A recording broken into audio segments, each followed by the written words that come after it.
Okay, welcome back.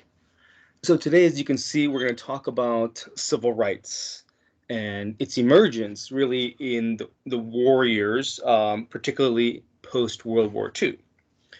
So having returned from fighting World War II, many Black veterans, they see things in a different light. They had served honorably overseas. They had been treated like people, actually, when they were walking, just much like World War I, when they are walking through the streets of European countries, London, Paris, so forth, they're treated well by these foreigners, by white folk. And so they realize again something different is possible. And they don't want to return to how things were. They see a certain future for themselves. And they're not the only ones, right? Others who migrated to better lives during the war to work in war industry in the North. A lot of these people feel the same way. They don't expect to return to the demeaning lives of second-class citizens. They had contributed money to the war effort. They had contributed loyalty. They had contributed with their bare hands, building things. Sometimes they even contributed the lives of their sons, husbands, and fathers. So think about this. How can you tell someone who served in World War II, how can you tell one of these veterans when he comes back that he has to sit at the back of a bus? How do you tell him, what if a veteran who lost his leg gets on the bus? You tell him to hop to the back of the bus? What do you tell a mother whose son never came home or who came home in a casket? You're going to tell her, you can't sit next to me. You can't be here in this library, in this restaurant, in this hotel. So they have this new way of thinking, and it's something that will be accepted by lots of people, not just Black folk. This new way of thinking is inspiring a lot of people to think differently as well. One veteran in this quote here, it's obvious that he says, look, I spent years fighting to free other people. He's not going to allow to happen to him what he saw happening over there, right? So you can read that for yourself, and I think it's telling. Now, they realize that they're returning with these ways of thinking, and all of this, of course, is amid recent memories of bloodshed in the streets across the United States. We talked about all these urban riots. So all of this is happening at once, but it's all part of what becomes known as a new consciousness. The author Richard Wright talks about consciousness. He talks about Black consciousness, and he says World War I and to a greater extent World War II has engendered a greater consciousness. And this greater consciousness has opened the door for change in the military, for example. Harry Truman, who of course succeeds FDR when FDR dies in office, Harry Truman, the new president, takes notice of this consciousness. He recognizes that the country needs Black men and women. The country needs the nation to be defended, right? So they're needed. Black people are needed for defense of the military, defense of the nation in the military, defense production. Of course, he knows they're needed also for the Democratic Party. He, of course, is a Democrat. And as we've seen, Democrats under FDR, largely FDR, have made some overtures, have extended a hand to Black voters. Of course, some of this is self-serving, and it's not that people don't know this. The point is, which party is going to help you move forward from the Black perspective?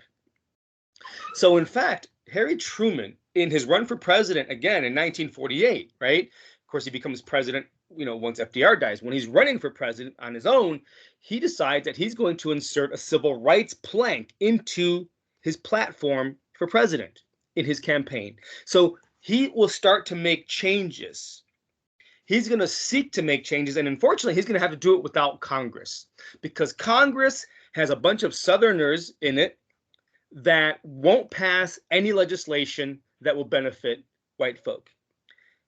White Southern congressmen in the South, these guys are going to threaten to filibuster any civil rights legislation. Now, you probably know what a filibuster is by now. Just basically means, of course, it's changed in recent years, but just basically means that if you want to get something passed and somebody filibusters you, the chances of getting it passed are very, very difficult. At any rate, here's the point. He has to do things on his own. And so he will set an agenda and then follow up on it on his own through executive orders. One of the things that he does is he sets up a President's Committee on Civil Rights. And he actually places 2 black men on that committee. He's kind of like following the footsteps of FDR, with, you might recall, FDR's Black Cabinet. So you in order to be able to reach a community of people, whoever they are, you need people who are from that community advising you. This President's Committee on Civil Rights, it actually issues a report on race relations, because this is what Truman wants. He wants a report from them, and they issue a report, and it's called "To Secure These Rights." To secure these rights. And in this report, they urge a few things. They make several recommendations, and then Truman follows up on their recommendations. Now, they do a bunch of things, but I'm going to give you a couple of big ones. They set up a permanent Fair Employment Practices Committee. You may recall that the Fair Employment Practices Committee was actually set up under Roosevelt, but it had expired. But here you have Truman, who sets up a permanent FEPC. And you may recall that the FEPC is designed to ensure non-discrimination in defense industries. Also, at the behest, at the urging of this committee that, what they bring out in this report to secure these rights, he also endorses anti-lynching legislation. He wants to push this through Congress. It doesn't happen, unfortunately, but he's pushing for it. So he endorses anti-lynching legislation. Now, arguably, he could have done this on his own with his executive pen, but this was such a tricky subject, I think, that he wanted Congress to do it. Of course, he's a politician. They're all politicians, and I don't mean this in a bad way. What I mean is that they have a large constituency of people that they must, of course, be beholden to. You might do something that angers a lot of people. It's enough already, as we'll see in a moment. What he's doing is enough to anger a lot of white folk in the Democratic Party. Anyway, he endorses anti-lynching legislation. He wants Congress to do it. He also wants Congress to pass voter legislation that will end discrimination in registration, because in the South especially, there's a lot of discrimination in voting registration, because voters are registered by the person down the road. That person down the road is just a neighborhood person. They might not register you. So he wants Congress to pass laws on voter registration to eliminate discrimination. He also wants Congress to end poll taxes. These things are still in place. Then he does something really big. He issues Executive Order 9981. And all it means is this: he ends discrimination in the military. Now, the order will take a few years to implement, but it's still a huge one. It's huge. And in fact, what we're going to see after World War II is, after World War II, you're going to see integrated fighting forces, starting really with the Korean War, which we'll sort of mention later. Now, because of all of these things, Truman will get huge numbers of black voters on his side. So they start flowing in. Now, this is interesting if we stop to think about it for a moment. He's a Democrat. The Democrats are now getting black voters. The Democratic Party was the party of slavery. Remember that, in the South. And they are still strong in the South. But as we mentioned before, what we saw with FDR is that there was a division, and in fact, there is a division now between the president and Congress within the Democratic Party. President being, of course, a Democrat, and Democratic congressmen, especially from the South, opposing a lot of what he does. Now, Truman, because of this, can't push too hard, though, because he realizes that if he pushes too hard, he might lose a lot of people. And so because he doesn't push really, really hard, integration of the military will take several years. And of course, racism and discrimination will remain for a long time. And he never successfully passes any anti-lynching laws, and that voter stuff will also have to wait. And so he's not really pushing really, really hard, although there's only so much he can do. And because he's sort of taken this moderate sort of approach, radical for a lot of people at the time, moderate, I think, from our modern point of view, he doesn't, because of this moderate approach, quote unquote, he does not push for other reforms. Part of this means that he's not going to push for education, improved health care, employment, and housing for Black people. But again, Truman is going to be, he's going to walk in the footsteps of FDR, pushing for some measure of change. Like Truman, the United States military recognizes the importance of Black folk as well. They are needed they recognize, of course, what they've done in the war, but they also, the military recognizes that Black folk will be probably needed for future defense, especially with the rise of the Cold War with the Soviet Union, which we'll talk about shortly. The point is, the military realizes that it needs to ensure veterans are not set aside. Not too much anyway. At least there has to be some level of inclusion, some measure. And because of this idea, in fact, the military is going to include Black men and women in the GI Bill of Rights. The GI Bill, as some of you are probably familiar with it, exists today. It was signed into law in 1944 by FDR, and really takes off after the war, because it's really designed to reintegrate the military men and women back into civilian life. They want to bring them back in and show appreciation for their service. Unlike what happens with World War I, when they didn't have this. Now, I didn't really go too deeply into this, but I'll say during World War I military men were promised a bonus for their service in World War II, for their service in World War I. And that bonus was supposed to be paid later on in 1945.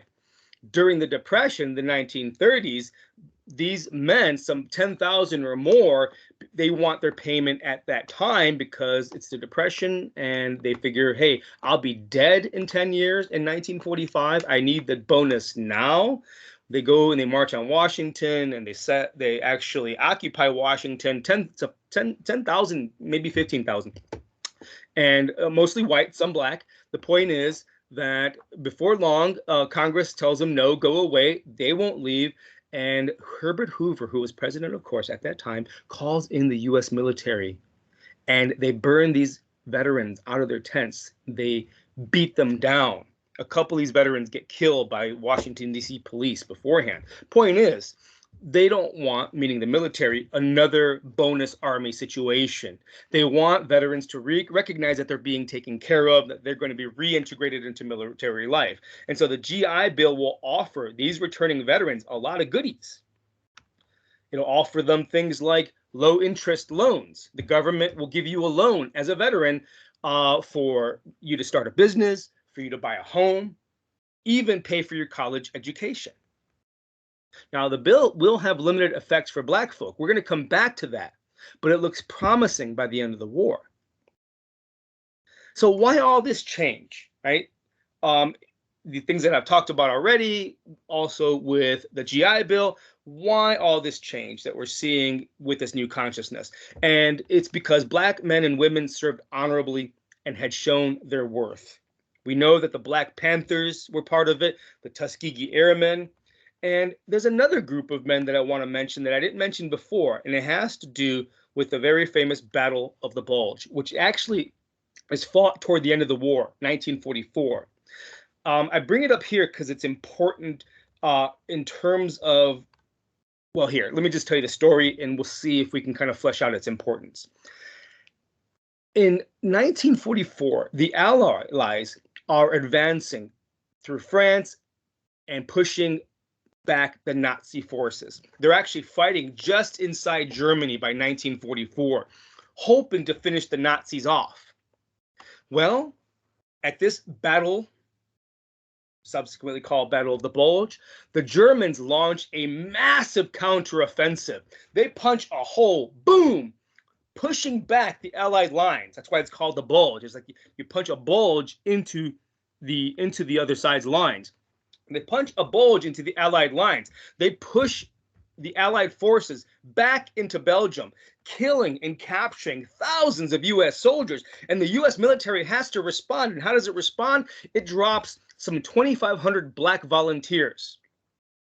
And members of these guys, members of this group, are a group called the 333rd Field Artillery Battalion. This is a battalion of all black men. And they drop these men and other black men in, and they fight side by side with white soldiers in time of the greatest need, right when Nazis are pushing back the Allies. And the U.S. military does not know what to do. At a time when black and white soldiers were not supposed to be fighting together, they're just thrown into this scrum, right? Like a rugby scrum. They're thrown in and they have to fight side by side to push back the German counteroffensive. And they do that. And it's going to make it possible for the Allies to move into Germany and into Eastern Europe. So I think that the significance of this is obvious. You have white and black men fighting side by side, fighting the Nazis. The idea, of course, is when somebody's watching your back and you know he's on your side, the color of his skin doesn't really matter. The horrendous part about this is that 11 of these black men, part of this artillery unit, 11 of them are captured by the Nazis. They're tortured brutally and horrifically killed because they're black. The United States military doesn't even recognize this fact for several decades. Point is, a lot of people in the United States recognize this, and they see the Battle of the Bulge, whether they like it or not. They see this as maybe even being the future, but it's certainly symbolic. Now, black veterans did more than serve honorably. During their service, black military and men and women also resisted their treatment during the war. I'll just give you a couple of examples. In the Navy, they had these construction units, right? The 34th Naval Construction Unit. It's an all-black unit. It stages a hunger strike in 1945. Why? Well, here's the thing. What is their job? Their job is to build bridges, roads, runways, etc. And they had lost several men while they were building hangars for airplanes overseas, because this is what they build, right? Now, they still continue to work. They're working, but they're not eating. And the reason they staged this hunger strike is because it was such dangerous work. And they want people to recognize that they have concerns, right? And so not only is it that this is dangerous work, but in fact, they are, even while they're losing men, they're still segregated. They have segregated housing, segregated mess halls, right? The cafeteria. And they're looked down upon by fellow military men and women. Now, this strike is pretty successful. Again, they don't stop working. They're just going on a hunger strike. And it brings attention to their issues. The Navy responds eventually by replacing the commanding officer, who was a Southern typical type, it seems, who probably had breathed in a lot of this sort of Southern ideology about race. They replaced this man, and in order to be an officer for this unit, you would have to be, because they start replacing officers also, you need to, they're going to be screened for more positive attitudes on race. So you're already seeing changes, a recognition that change needs to happen. This is happening during the war. Another example. Black sailors who are working in California at a munitions port where they are loading munitions, right? Ammunition. There's an accidental explosion at this port. It's called Port Chicago. It's in California, but it's called Port Chicago. And this explosion kills several hundred of these men. Several hundred of them. This is dangerous work. Now, some 50 men go on strike. I mean, this whole thing was devastating. Not only does it kill a couple hundred people, but look at, look at the remnants of these bombs, of these this accident. And it wasn't a bomb. It was, it was munitions, and so some of this stuff can be very volatile, right? So they go on strike. They refuse, 50 of them, in fact, to load the ammunition until safer conditions and procedures are implemented.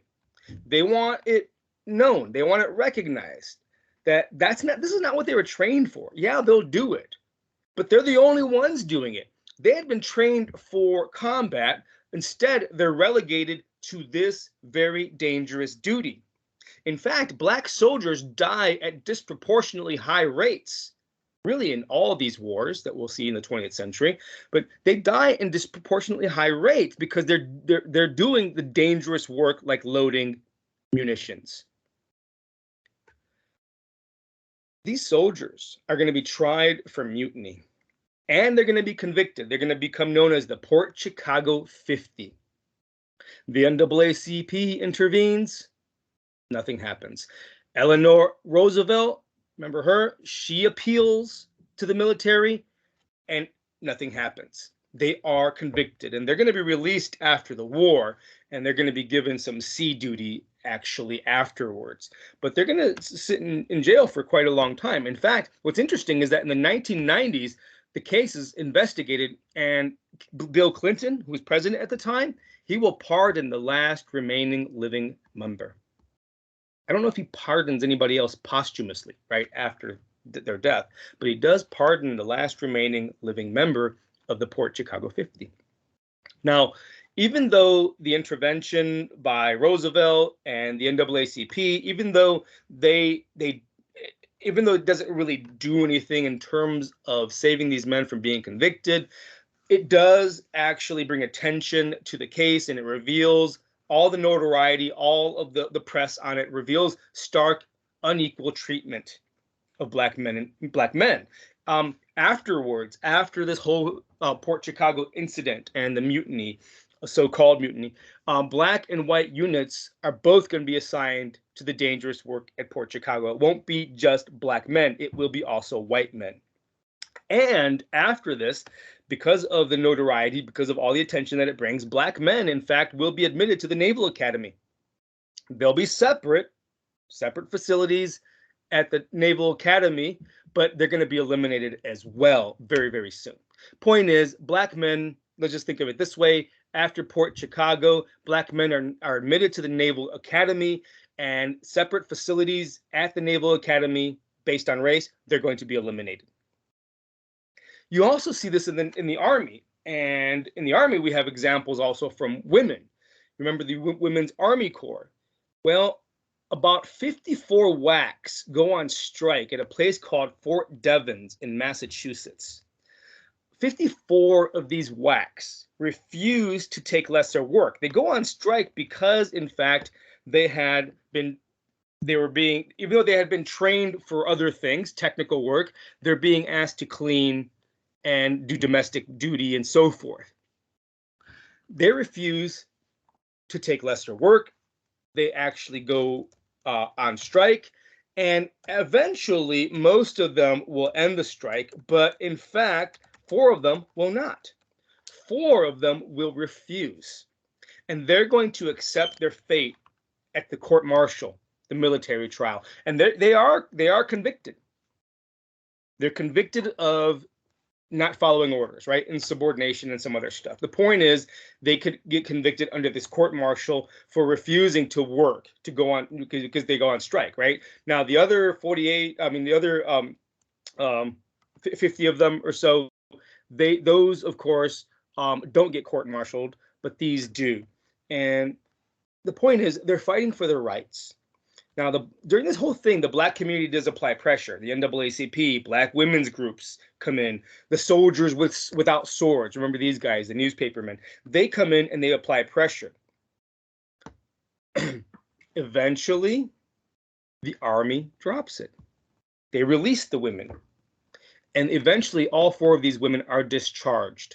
They're not discharged none of them is discharged dishonorably. One is one is discharged with a general discharge, another one is honorable discharge. Let's not really get too much into this. You probably know about, some of you know more about the military stuff than I do. The point is, not one of them is discharged dishonorably, even though they had been convicted. And a lot of this has to do with the fact that there's national attention on this, and people know that things are changing, and people recognize that things are just not fair. In fact, after this incident, the Army begins to assign WACs to better jobs, black Women's Army Corps to better jobs. They start assigning them to be nurses and to work in the technical fields, things that they had been trained to do, but which before this whole incident, they really weren't doing, not at the scale that they should have been. But see, the point is the nation has come to recognize something. They come to recognize the contributions of Black veterans. They've come to recognize the need for Black military men and women in future wars, especially as the Cold War approaches. So there's this new consciousness. And notice something, it's not just a new consciousness among Black folk who expect more. It's a new consciousness among white people as well, who are having to recognize these changes. So all of this is going to reflect changes in society generally. And this new consciousness will not only reflect changes in society, but will help shape them as well. Nowhere, I think, is it more obvious that this is changing than in the field of sports and entertainment. It's always, sports and entertainment are always a good way to build bridges for lots of reasons. And it's always been a way to build bridges across racial and ethnic lines, especially among young people who seem to be more open to change. Let's start with baseball. Now, baseball at this time was the great American pastime, as they called it. And it's difficult for a lot of young people to understand how huge baseball was. Baseball is not that big now. Baseball was still pretty big when I was coming up and playing in the little leagues in the 80s and so forth. It's still played today, and I'm sure a lot of people who are really into it. But as a national pastime, it's really lost that level. I think football has probably overtaken it. To some extent, basketball probably is more popular. Unfortunately, baseball tends to be very traditional, and I say unfortunately, I don't mean it in a bad way. Unfortunately, for people who regret the sort of declining numbers of watchers, viewers, and attendees, baseball tends to be very, very conservative, slow to change. It is a slow game compared to football, and of course, compared to basketball, which is really fast. So the point is, it's hard to understand. It's hard for a lot of young people to understand how much baseball gripped the attention of the nation back at the time. And it is at the height of this baseball craze that Jackie Robinson will take the field with the Brooklyn Dodgers and be the first Black man to play Major League Baseball. Now, he signs initially in 1945 with the Brooklyn Dodgers. He's actually recruited out of what are known as the Negro Leagues. The Negro Leagues.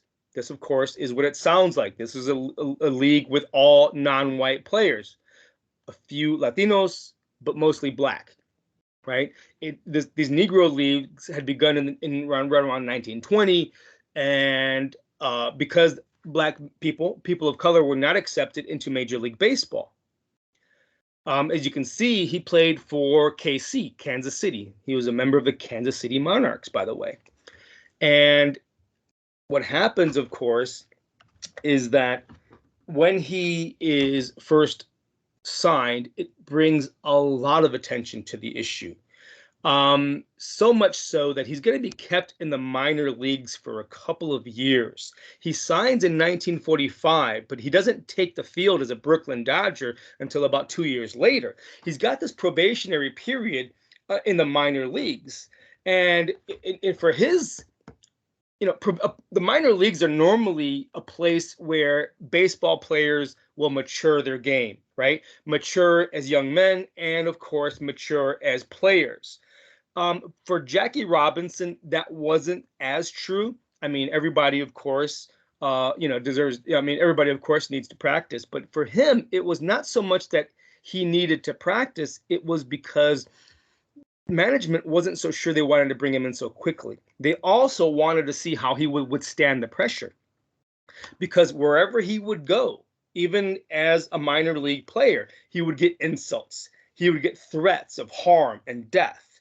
He would have to eat and sleep in segregated facilities apart from all the rest of his teammates. And so the Dodgers want to know, how's this young man going to take this?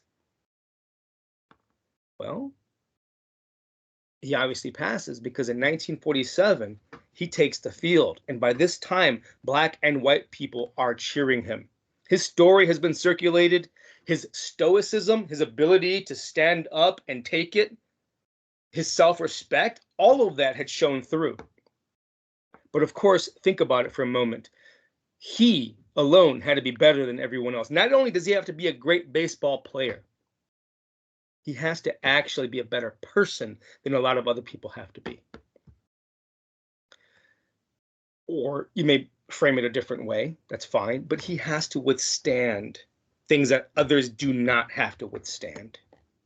He endures the nasty resistance, the insults, threats of violence, which is funny because, not funny, but ironic, because today this man is celebrated. They have a Jackie Robinson Day today in the major leagues. Now, I think, don't quote me on this because I'm not a baseball person anymore. I used to play a long time ago. But I think that there is no number 42.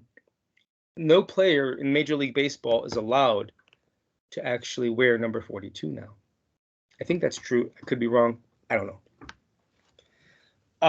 Of course, he's going to be followed by a lot of others. I mean, and this is good, and it's kind of, well, every time there's a gain, there might be a loss, right? Because as more black men come into the major leagues, they're going to take that talent away from the Negro leagues. And of course, the Negro leagues, because they're going to be drained of talent, they're eventually going to fold around 1950. No longer needed, but it's a step in the right direction. Oh, and interestingly, I think it was just at the beginning of this year, or maybe just at the end of within the last year. Let me put it this way: that the major leagues, the corporation, Major League Baseball, has just actually agreed to include all the baseball statistics from the Negro leagues from when it started. So they're going to include those in Major League statistics. And there's a lot of talk about whether or not that was a good idea, what they were trying to accomplish with it. Anyway, my point simply is this, and that is history's still with us. This just happened literally almost the other day, right? So point is, he is going to be followed by a lot of others. He's going to be followed, of course, by men like Willie Mays here on the right, Hank Aaron on the left. I mean, the other way around. Willie Mays on the left, Hank Aaron on the right. I moved these around. So Willie Mays is going to be famous, right? He is going to be famous for how he catches. He catches one-handed sometimes, which is not how you're taught to catch a baseball. At one point in the World Series games, he catches a ball full tilt running, and he catches it over his shoulder like a football, which again isn't really something you're supposed to be doing, but this guy's got talent, right?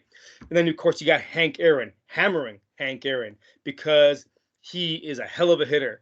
And in fact, he will eventually approach the home run record and beat the home run record of Babe Ruth, who was huge a couple of decades before in the 20s and 30s. Actually, this was, I should say, I mean, I kind of move forward. Hammer and Hank Aaron will eventually beat Babe Ruth's record in the 1970s. In the 1970s, as he was approaching his record, he was getting death threats. That was just the other day.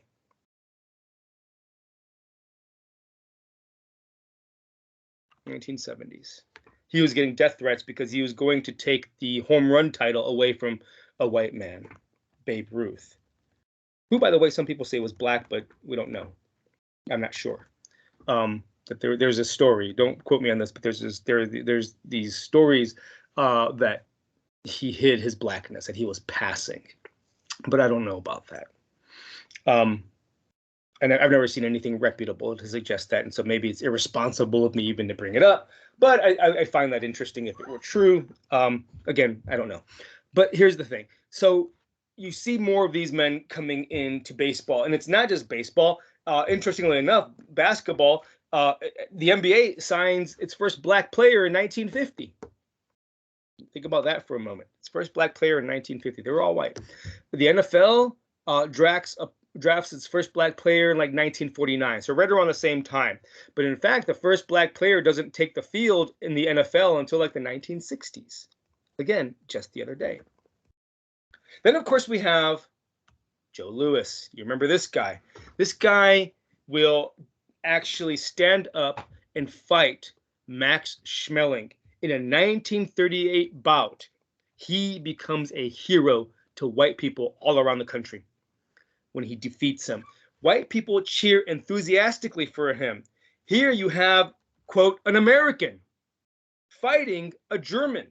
So even though as a black man, he does not maybe fully, in fact, deserve, in the minds of a lot of people this time, deserve the term American, when he goes up and he fights a German guy, all of a sudden, he's one of us.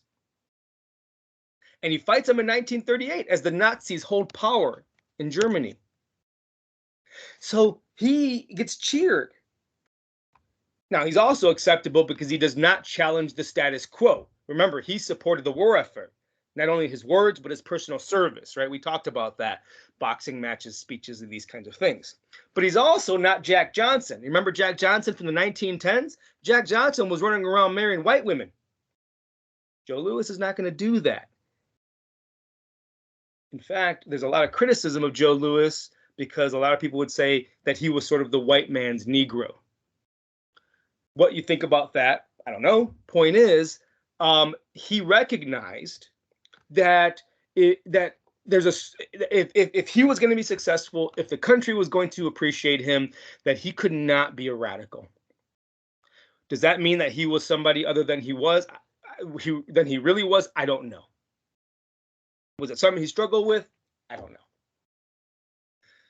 Point is, this is interesting because again, he goes up against this German Max Schmeling and he beats him down and he becomes a hero and people around the country love him.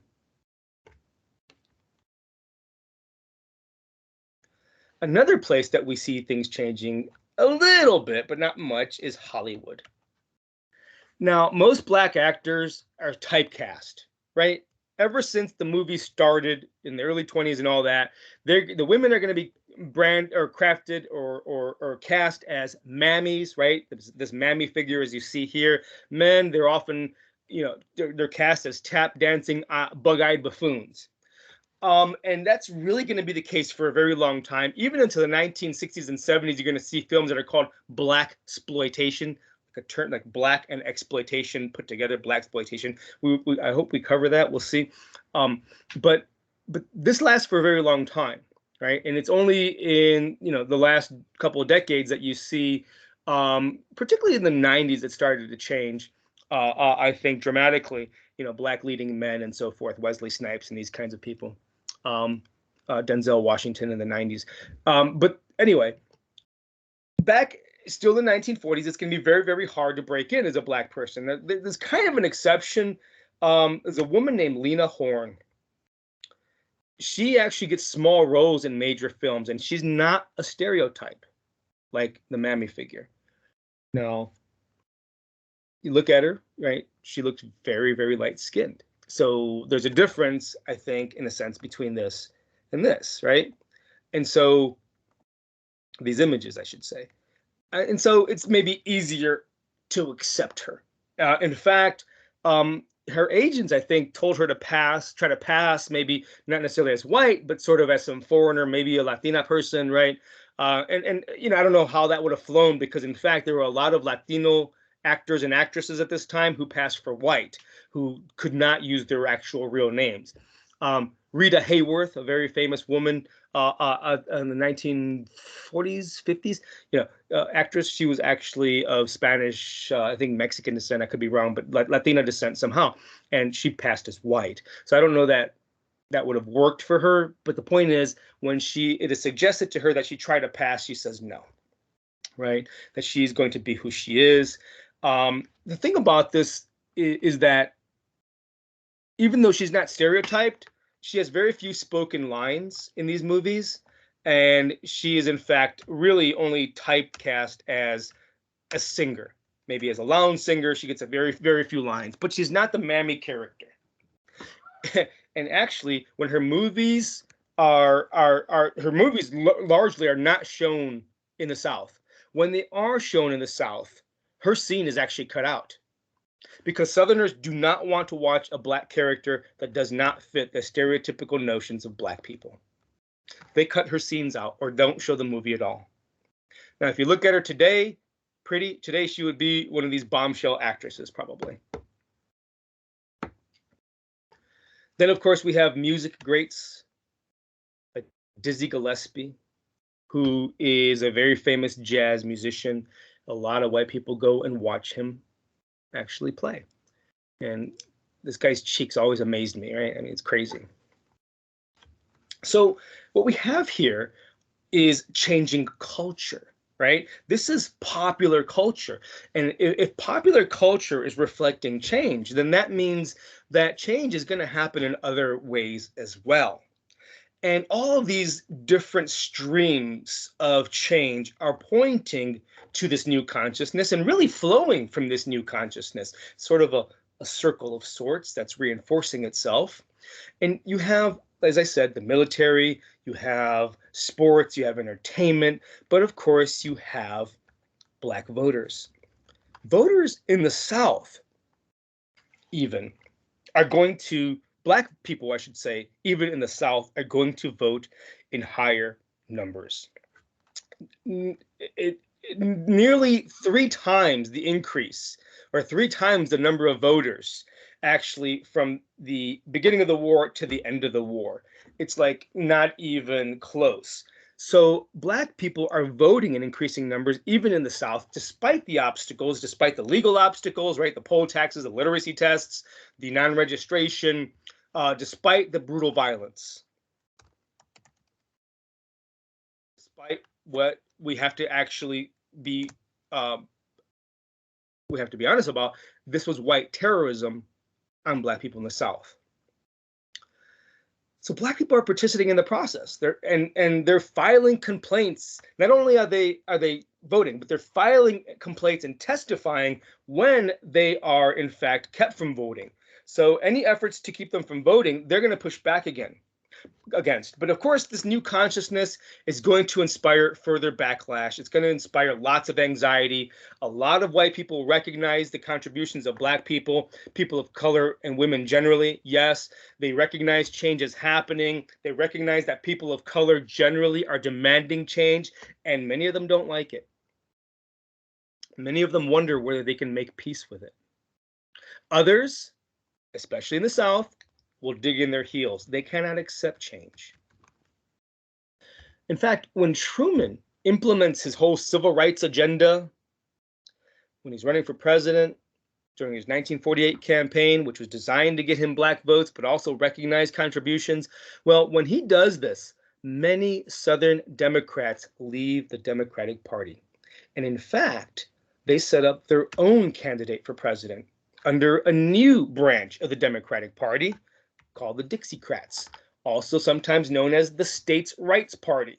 So they're still talking about states' rights. States' rights to do what exactly? Think about it. This group is dedicated to the status quo. It's dedicated to Jim Crow. And when Truman actually begins to implement his civil rights agenda and be vocal about civil rights, whether or not he found it in his heart or not, the point is he's saying and doing stuff. When he does this, a lot of Southern Democrats leave. Now, party realignment is not yet complete. That's going to happen later on in the 60s. And what I mean by party realignment is that the parties are going to just kind of switch sides, right? We've seen the process already. We've seen it in the early years of the 20th century. We've seen it with FDR. We've seen it here with Truman. We're going to see another shift later on. Party realignment will actually be completed in the latter half of the 20th century. These Dixiecrats are white segregationists of the South. They will push back hard against change as time goes on. They're going to see that change may be impossible to stop, but they're going to do what they can to work to actually blunt the efforts for change. And in fact, doing so is going to become easier because in the late 1940s, tensions are mounting during the Cold War as fears of communists will allow people to be branded as un-American. Reactionaries are people who are usually in power and they respond to revolution, right? Reactionaries will brand civil rights organizations as un-American.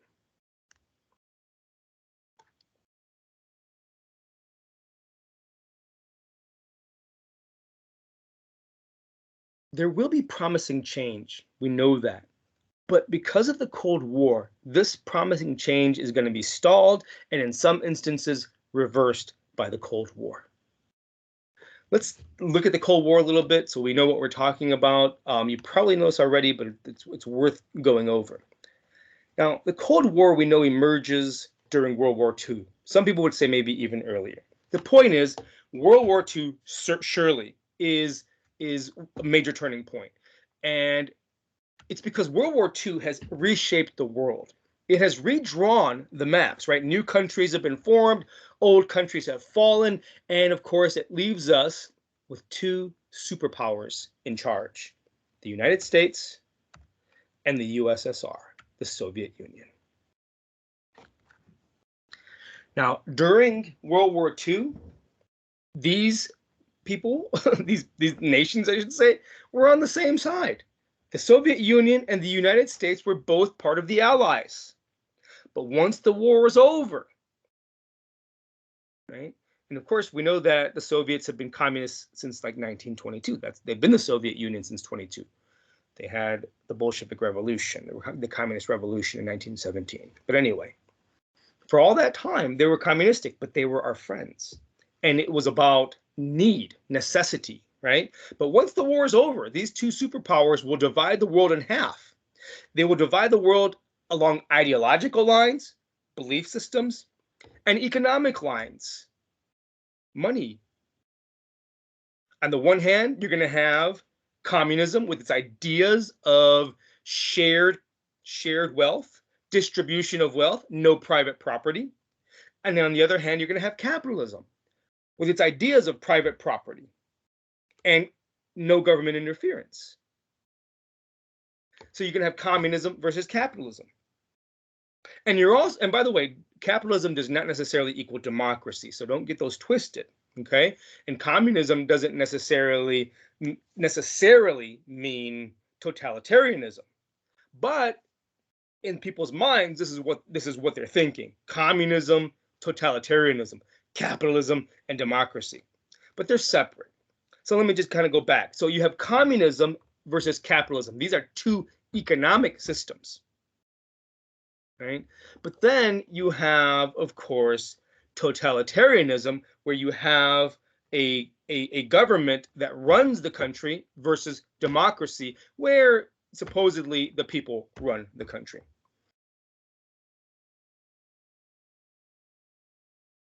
These different ways of thinking are going to divide the world.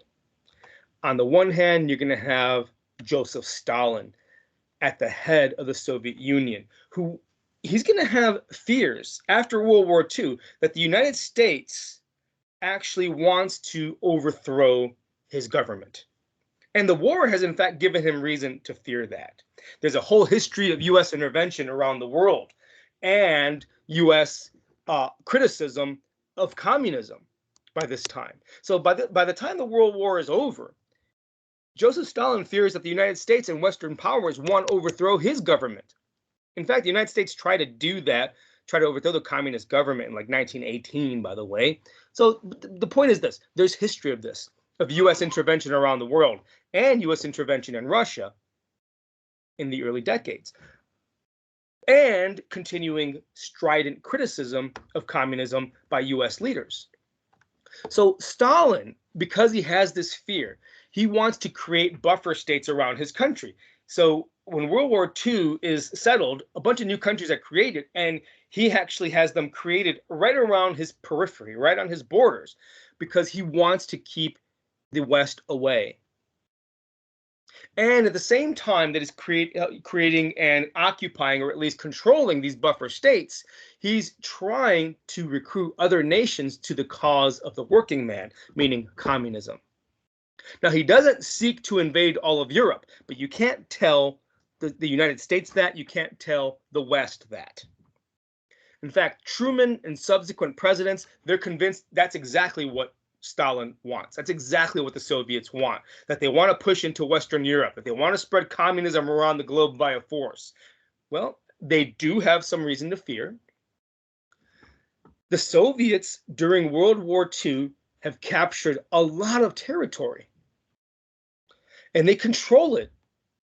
Now, you see here in the deep red, top right, the Soviet Union, and then just to the southwest of them, you see countries like Poland and Romania and so forth.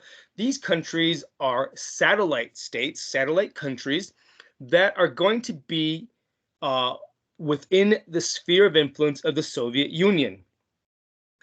To the west of that reddish area, you see that grayish, whitish area, and that's, of course, the West.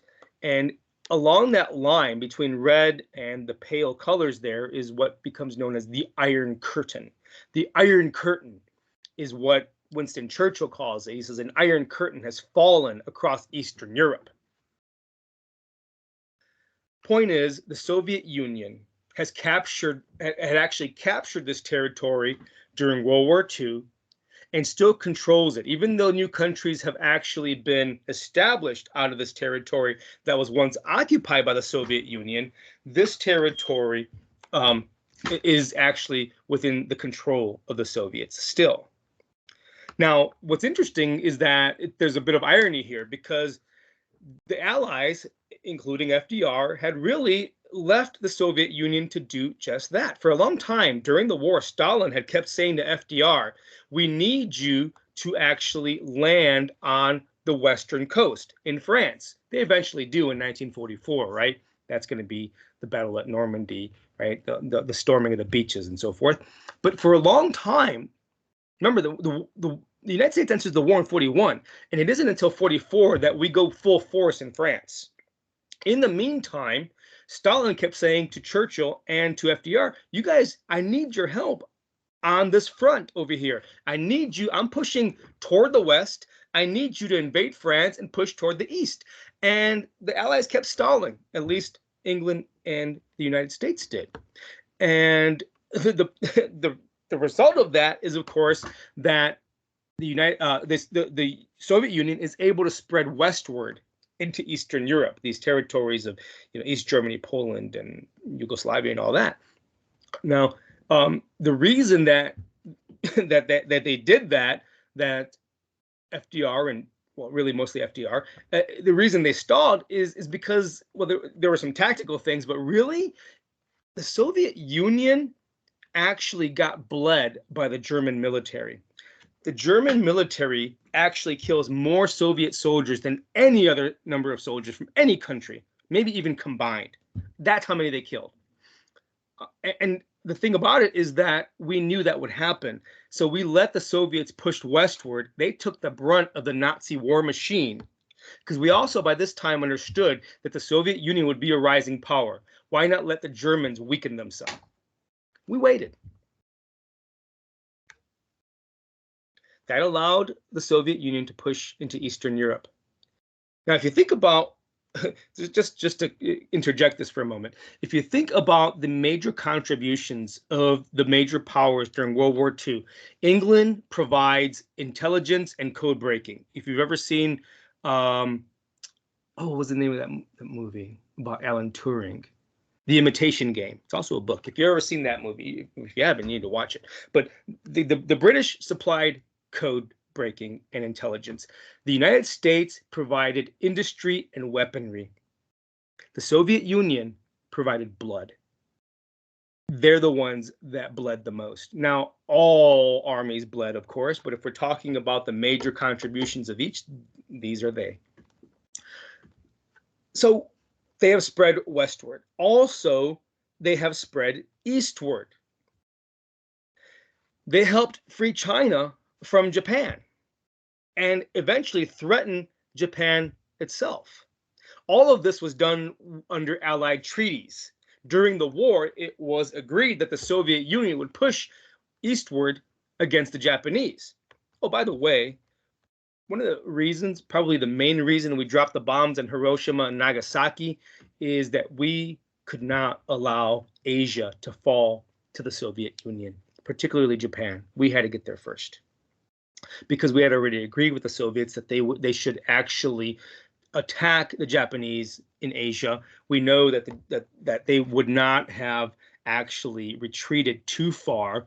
If they had taken Japan, they probably would have stayed there, which means Japan would have been very, very different today. And our relationship to Japan would have been very, very different today. But anyway, that's a whole another story. The point is simply this: the Soviet Union has actually gained a lot of territory during World War II, and the United States and other Western powers believes that they want to take more territory.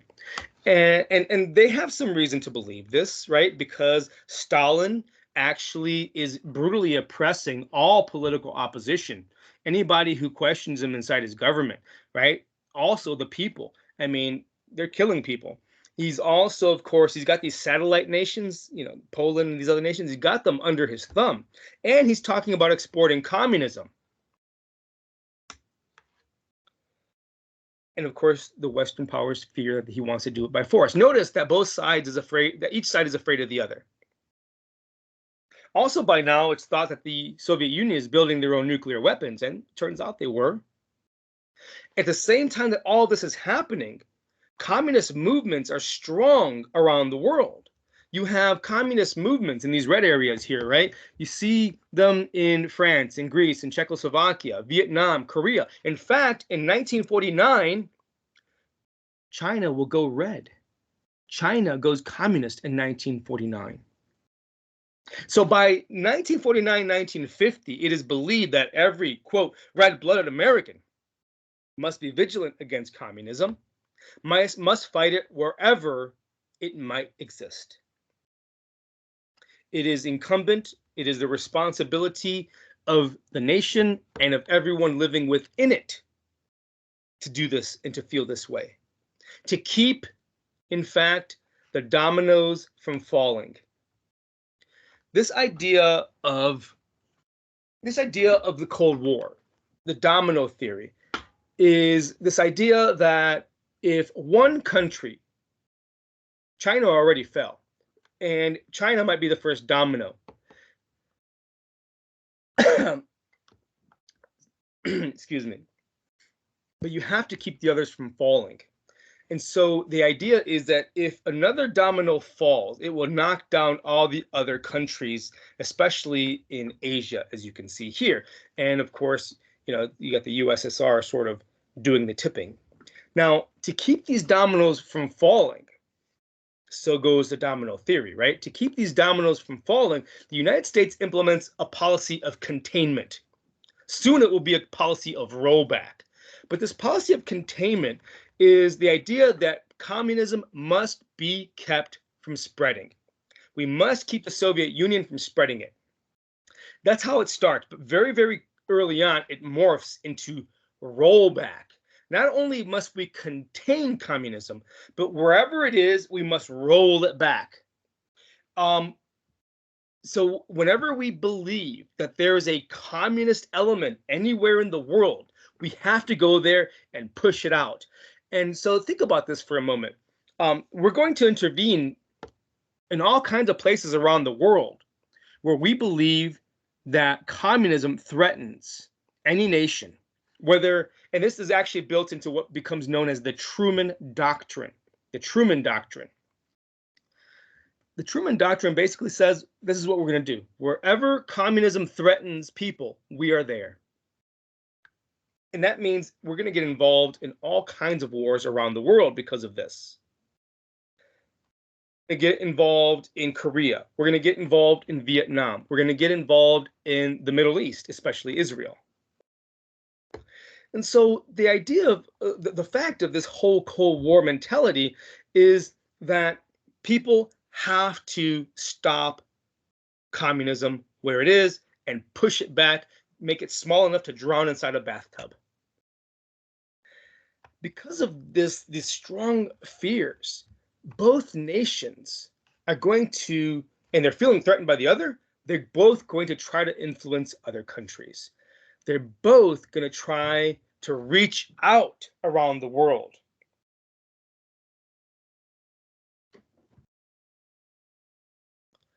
Now, this international scene, this Cold War hysteria in the international scene, and it is hysteria, because historians, they go back and they look and they say it really wasn't as bad as all that. We made it worse. They both feared each other. There were chances for talking and so forth. Not everybody agrees with that, but it's not clear cut that in fact they needed to go this route.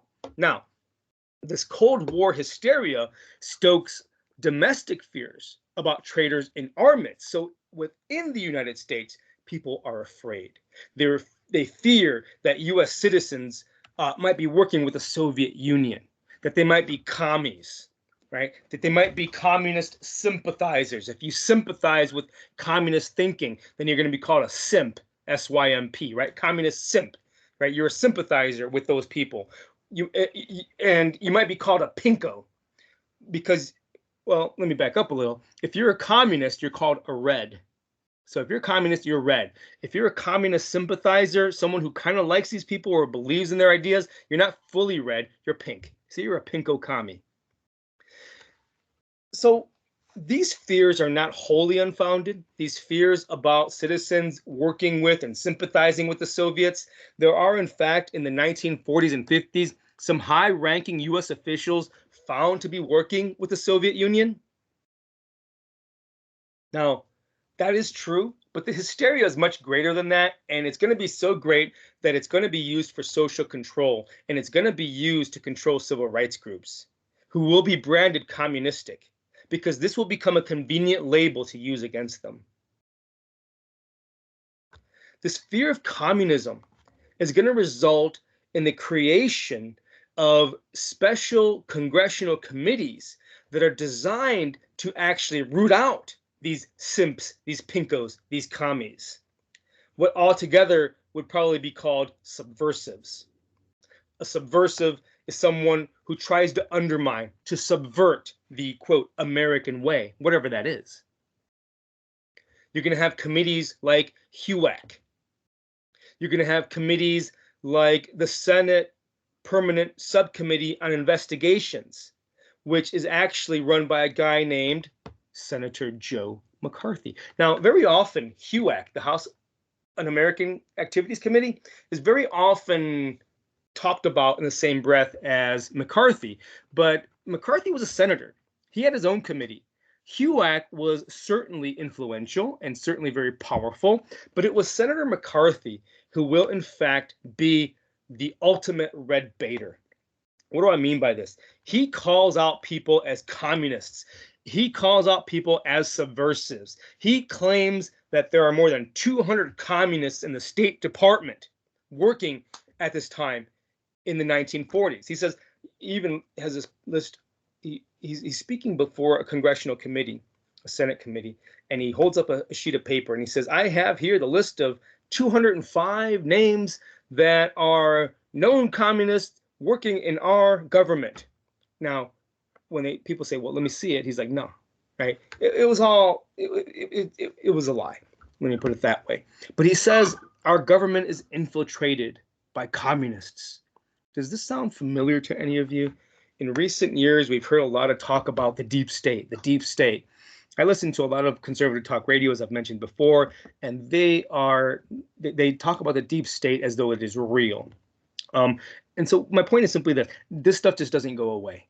It is often used as a technique to scare people. The idea that the government, has a secret sort of cabal of people who are controlling everything. Maybe on one hand it's run by the corporations, on the other hand people say it's run by the Jews, and this of course is hysterical, and it creates a culture of fear. Today, back then, you had demagogues like Senator McCarthy, who will claim that the government is full of communists. He, in fact, will eventually claim that the U.S. military was infiltrated by commies. This is where he starts to lose some power, because it's like, damn, you done went nuts if you're talking about the U.S. military being filled with communists. He's going to be challenged. He's going to be challenged ultimately, and he's going to be called a traitor to the country, as you can see, and ultimately he's going to be censured by his own Senate. He's going to get a slap on the wrist, and eventually he'll die a drunken man of liver poisoning or cirrhosis or whatever. But it's not going to be until many lives have already been ruined, after careers and friendships and family ties have been ruined, because he calls people before his committee and he just rails at them.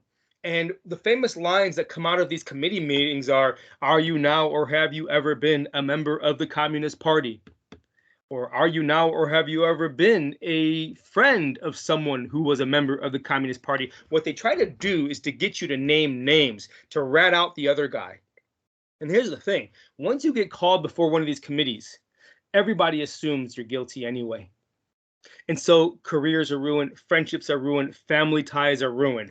This is, of course, the second Red Scare. The first was in the 1920s. This one is in the late 1940s and then 50s, where people like college professors, Hollywood stars, civil rights leaders, activists who just support social welfare programs, they're going to be called in and berated by people like this man.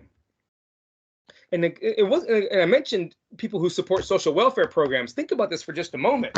And civil rights leaders, think about how this Red Scare can be used to keep civil rights down and civil liberties down. Civil liberties and civil rights are not the same thing. Civil liberties have to do with your individual right, like your right to freedom of speech, your right to privacy, and so forth.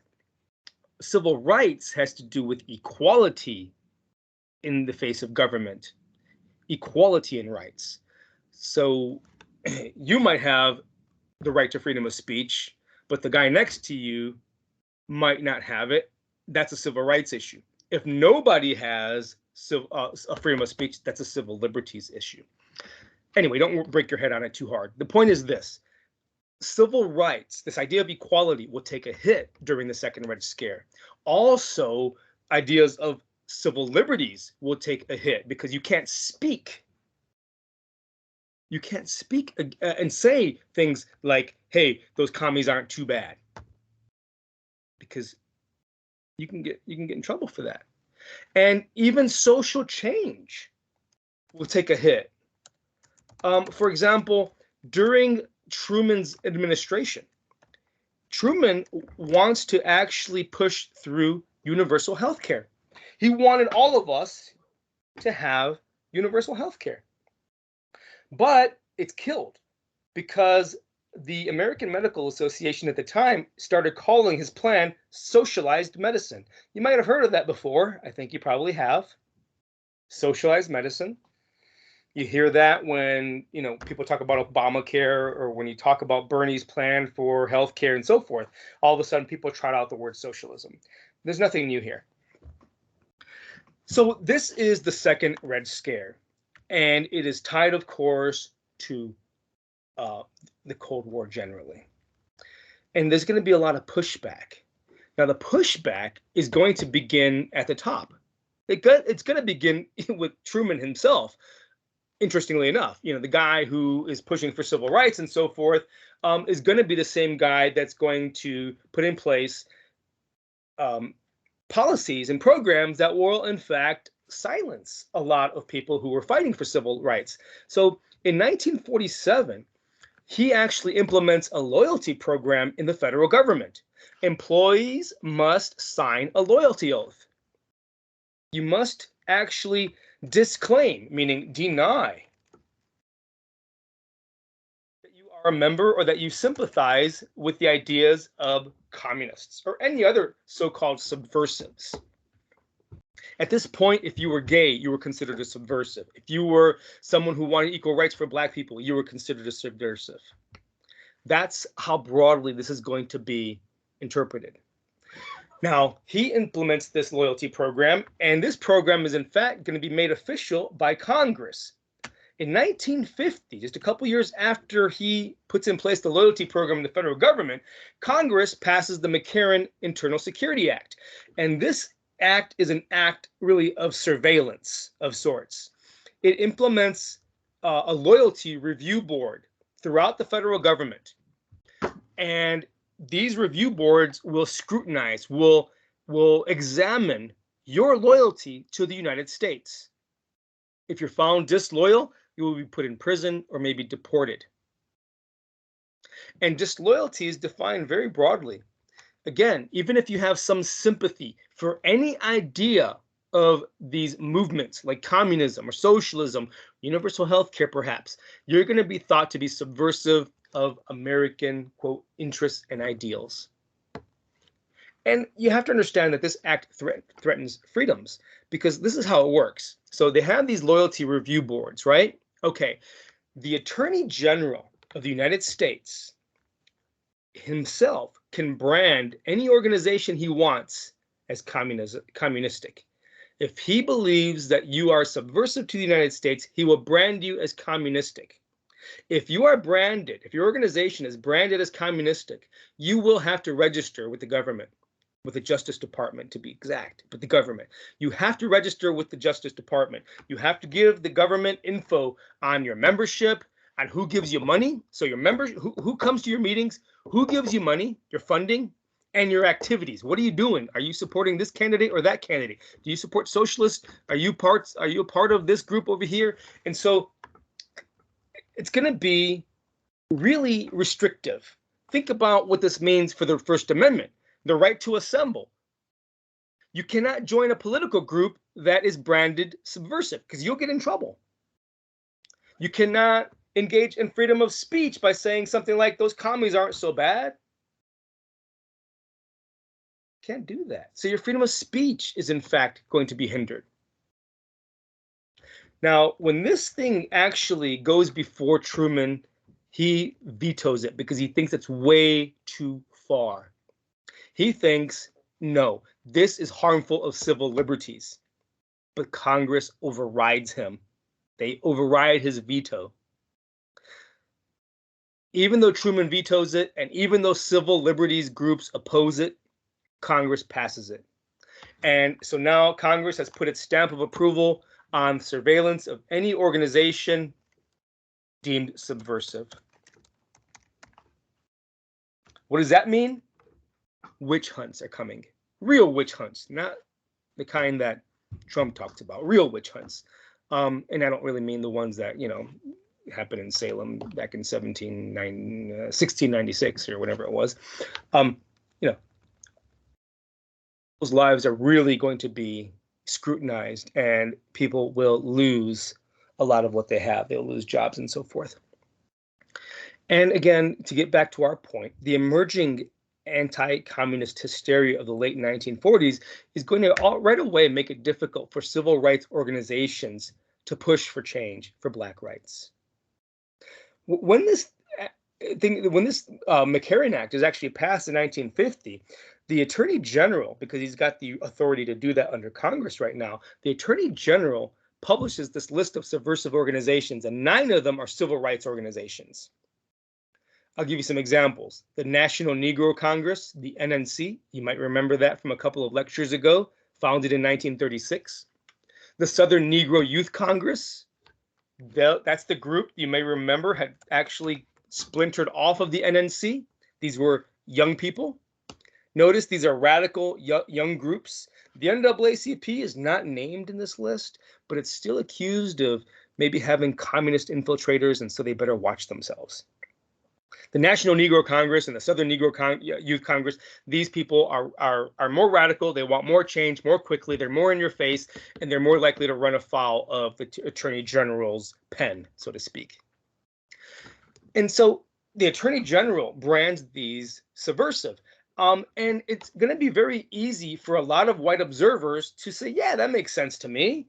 A lot of white observers will see parallels in communism and civil rights goals. What are the goals of communism? What are the goals of civil rights? They see those as similar. Now, this is going to be very, very convenient, right? Because they know that people don't like communists. So if you can brand somebody a communist, then you can keep them from changing your society. Look at the parallels, though. When it comes to distribution of wealth, right? Communist goals. Well, let's just look at communist goals.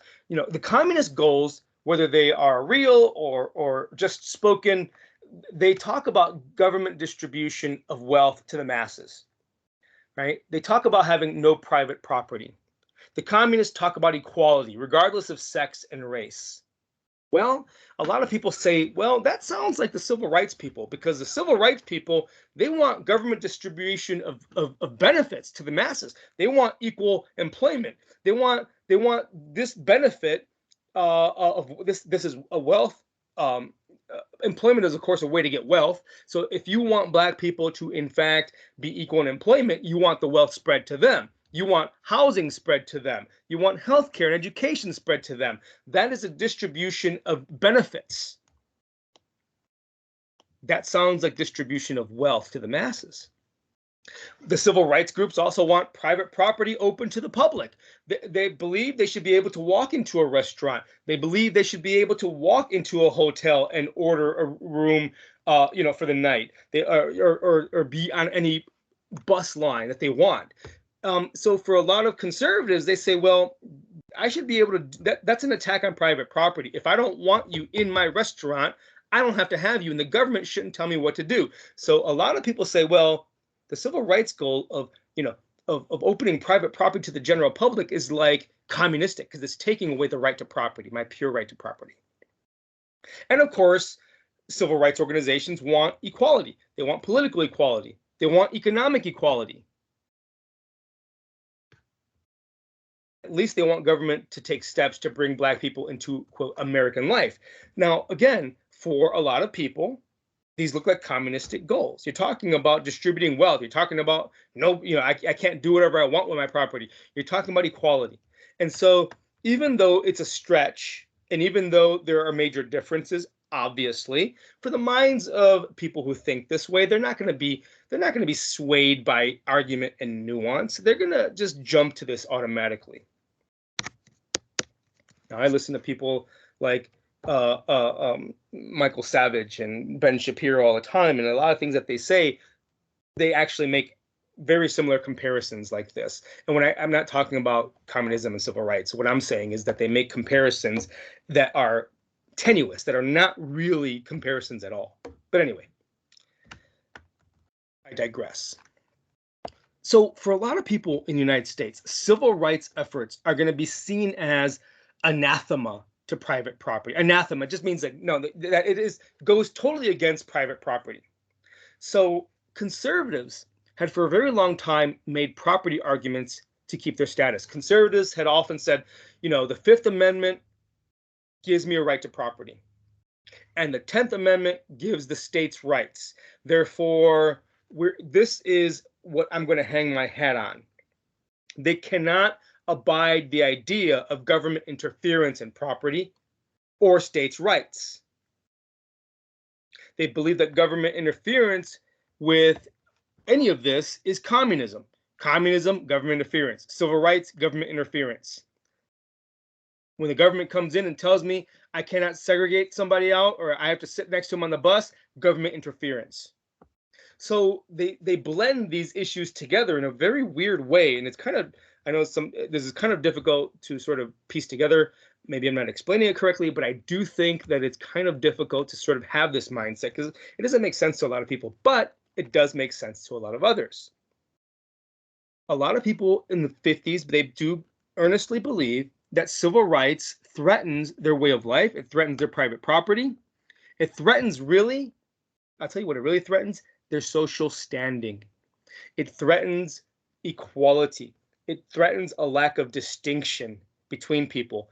There's a strong racial element here that people do not want to even today recognize, because they will go back to this all the time and say, oh, it's a Fifth Amendment right to property, or it's states' rights, when they really mean, no, I don't like these kinds of people.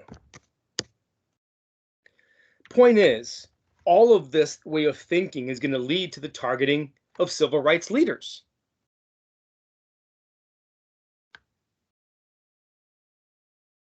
For example, W.E.B. Du Bois. Du Bois is going to be charged by the U.S. State Department. He's going to be charged for being, quote, an unregistered agent of a foreign country. Anyway, that's a real charge. But the point is that it's being leveled against somebody like Du Bois because he, of course, was trying to make international sorts of connections with other civil rights leaders and talking to leaders in other countries. And so he's going to be charged as an unregistered agent of a foreign country. It's really BS, to be quite honest with you. And in fact, for him, the reason that this actually happens is because he had become a leader of a group pushing for international disarmament. In 1950, he becomes a member of this group. It's called the Peace Information Center, if you care. The Peace Information Center is dedicated to international disarmament in 1950. And so as a member and as a leader of that group, Du Bois goes to other countries and tries to get other leaders to disarm.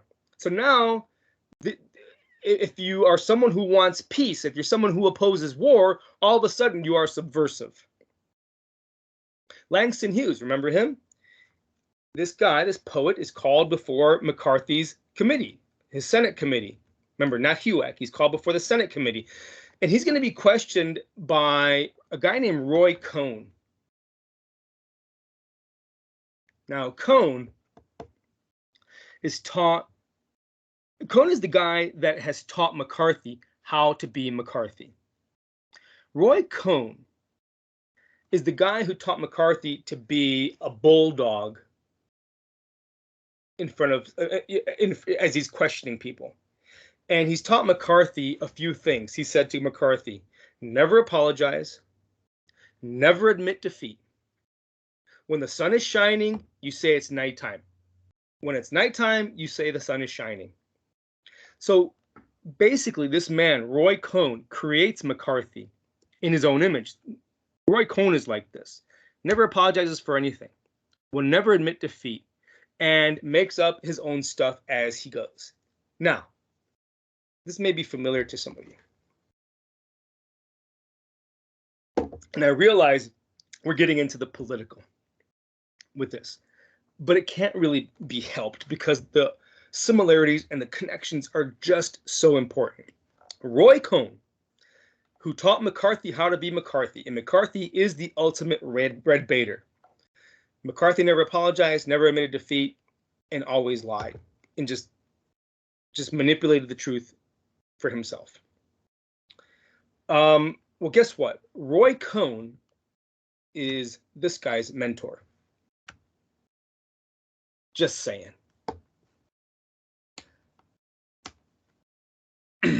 Feel free to respond to any of this. Now, Roy Cohn questions Langston Hughes. Is he sympathetic to communism?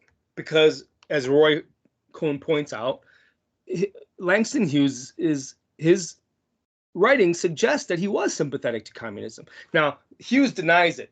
He does admit to writing that he supports revolution and that he believes that the United States is imperialistic and all this. But he disclaims communist ties. He says, look, I did talk about revolution, and I did talk about the United States being imperialistic, but that's because the United States has oppressed him and people like him. So when a government is oppressive, people should revolt. Just like the United States, well, the colonists, and then, of course, the United States, just like the colonists revolted from the King of England back in the day.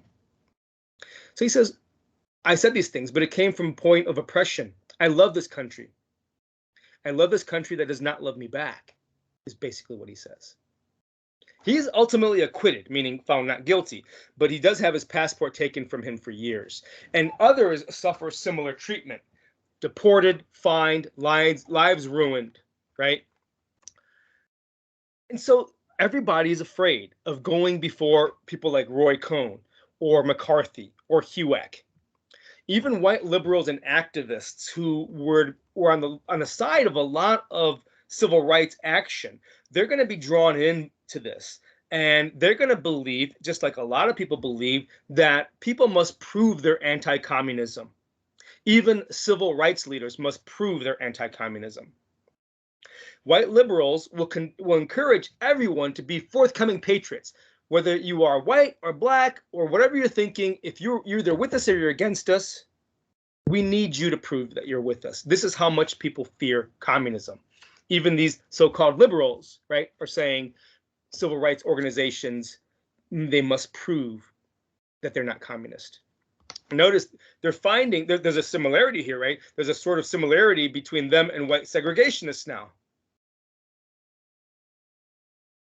They are both really attacking civil rights organizations. Not all of them, right? And it's not all liberals, white liberals, but a bunch of them.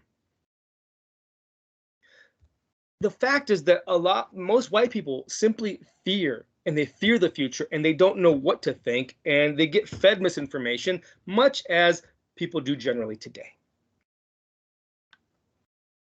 The idea at this time, the fact is that people are expected to fear the red menace.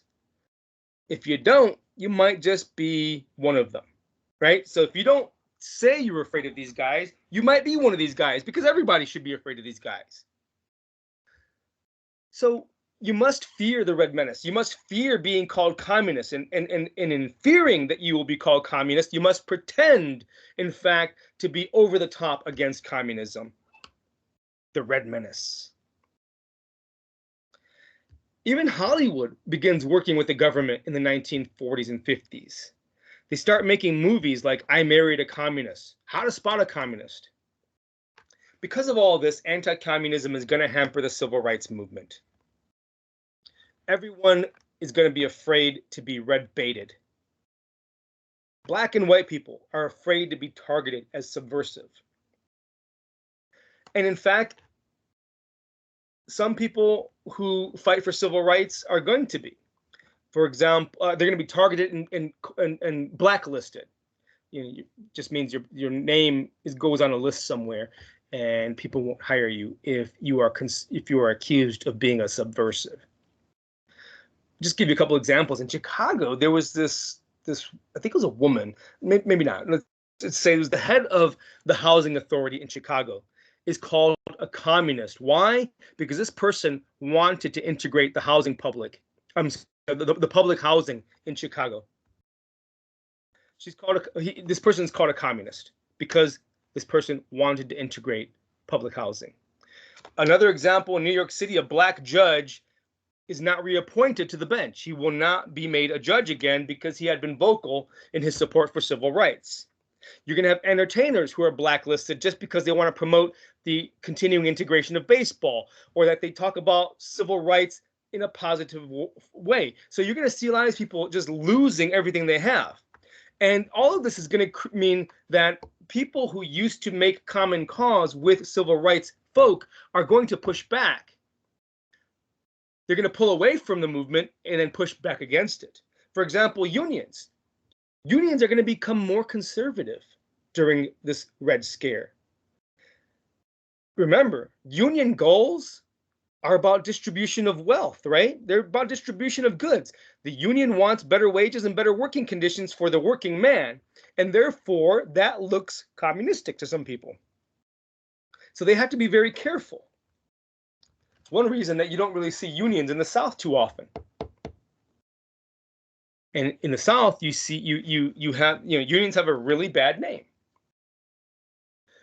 Unions already are under scrutiny since late 40s, because since 1947 they had been operating under what was known as the Taft-Hartley Act. This was passed by Congress, and it was passed by Congress as part of its anti-communist agenda. Now, the act does a lot of things, but for our purposes, we should emphasize just a couple of things. First of all, it restricts labor unions just generally. It restricts what they can do and how they can bargain and so forth. the only reason I bring that up is because this helps capitalist employers. It blunts the labor union's power to distribute wealth. And it goes even a step further. This act requires unions to disclose certain information to the government. It must disclose all of its financial transactions. Why? Because they want to know, the government wants to know who unions are donating money to. Are they donating money to unsavory characters or causes? So you have to disclose financial transactions. You have to disclose your political activities. Are you, as a head of a union or any of your members, going to any meetings that we wouldn't appreciate, that we would not approve of? So the point is, there's political activities will be scrutinized, will be examined, and they must take loyalty oaths. Unions must push back against communism, is the point. So unions, their agenda is changing. It used to be about them and about their rights, and now they're being actually recruited into this anti-communist sort of agenda. Of course, there's a problem here, right? What happens to freedom of speech? What happens to freedom of speech when it comes to being able to speak even neutrally about communism? Forget about speaking positively about it. Even if you speak neutrally about communism, you can run afoul of some of these rules. The point is, a lot of unions begin just to purge members. They just start striking them out. The CIO, remember the Congress industrial organizations, they had undertaken civil rights during the war, but now they begin purging anyone with communistic sympathies. And by the way, most of these are black, because most of these people who are black members of the union also happen to be black members of maybe some civil rights organizations.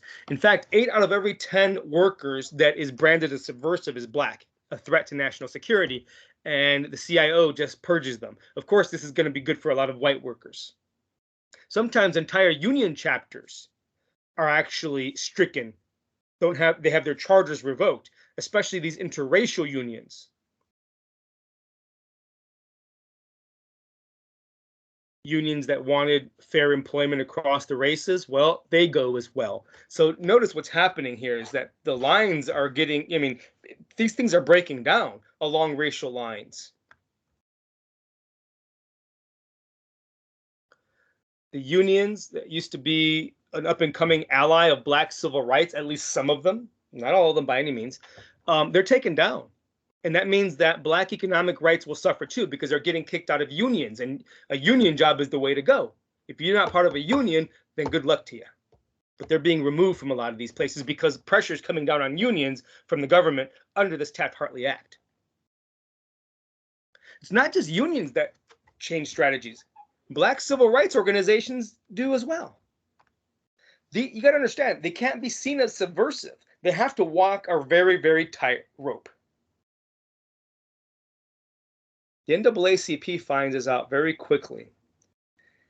In 1947, it actually issues an appeal to the world. It sends an appeal to all the democratic nations of the world, and it's appealing to their sentiment. It sends it, by the way, to the United Nations, really. The United Nations was created in 1945. It replaced the League of Nations, of course, which didn't do much of anything. And in this appeal to the world that it sends to the United Nations, the NAACP says communism is not a threat to democracy. Jim Crow is more of a threat to democracy. Why? Because the US itself is a threat to democracy. The United States, they say, is claimed by the United States and proclaimed by many around the world to be the greatest democracy in the world. Yet it acts undemocratically against a great portion of its people. So how can the United States, in fact, claim democracy for itself. If the United States is in fact the beacon of democracy, it's failing at it. If democracy fails in the United States, it will fail around the world. This is a good argument because it's pointing to the hypocrisy of a lot of people in the United States when we talk about fighting for democracy and so forth. Well, this appeal, when it's sent to the United Nations, is not going to be supported by many white liberals. Even people like Eleanor Roosevelt was like, nope, I'm not touching that. And this appeal is criticized by a whole bunch of people as being, quote, un-American. So the NAACP sees that it cannot take this road anymore. It cannot simply, it has to be careful. It begins to purge any communists or leftist radicals from its ranks. The NAACP will actually purge them from its board members. If they think you're a communist or a leftist sympathizer or whatever, you're gone. In fact, when W.E.B. Du Bois is accused in 1950, the NAACP publicly denounces him. They refuse to help him defend himself. They remove him from his leadership positions. This man who had helped create the NAACP is now gone from the NAACP. Why? Because of fear of communism. The NAACP also passes a loyalty resolution. This loyalty resolution is going to allow for the investigation of its own members. So NAACP members, NAACP branch offices around the country is going to investigate them and then expel anyone thought to be sympathetic to communists. They're cleaning house top to bottom. Now, you may think, well, this seems kind of traitorous to the movement, traitorous to W.E.B. Du Bois, right? But these people recognize something. They need to be pure and patriotic, whatever that means. They need to be as pure and patriotic as the white community, most white folk in the country want them to be. Only such purity and patriotism would allow them to operate at all.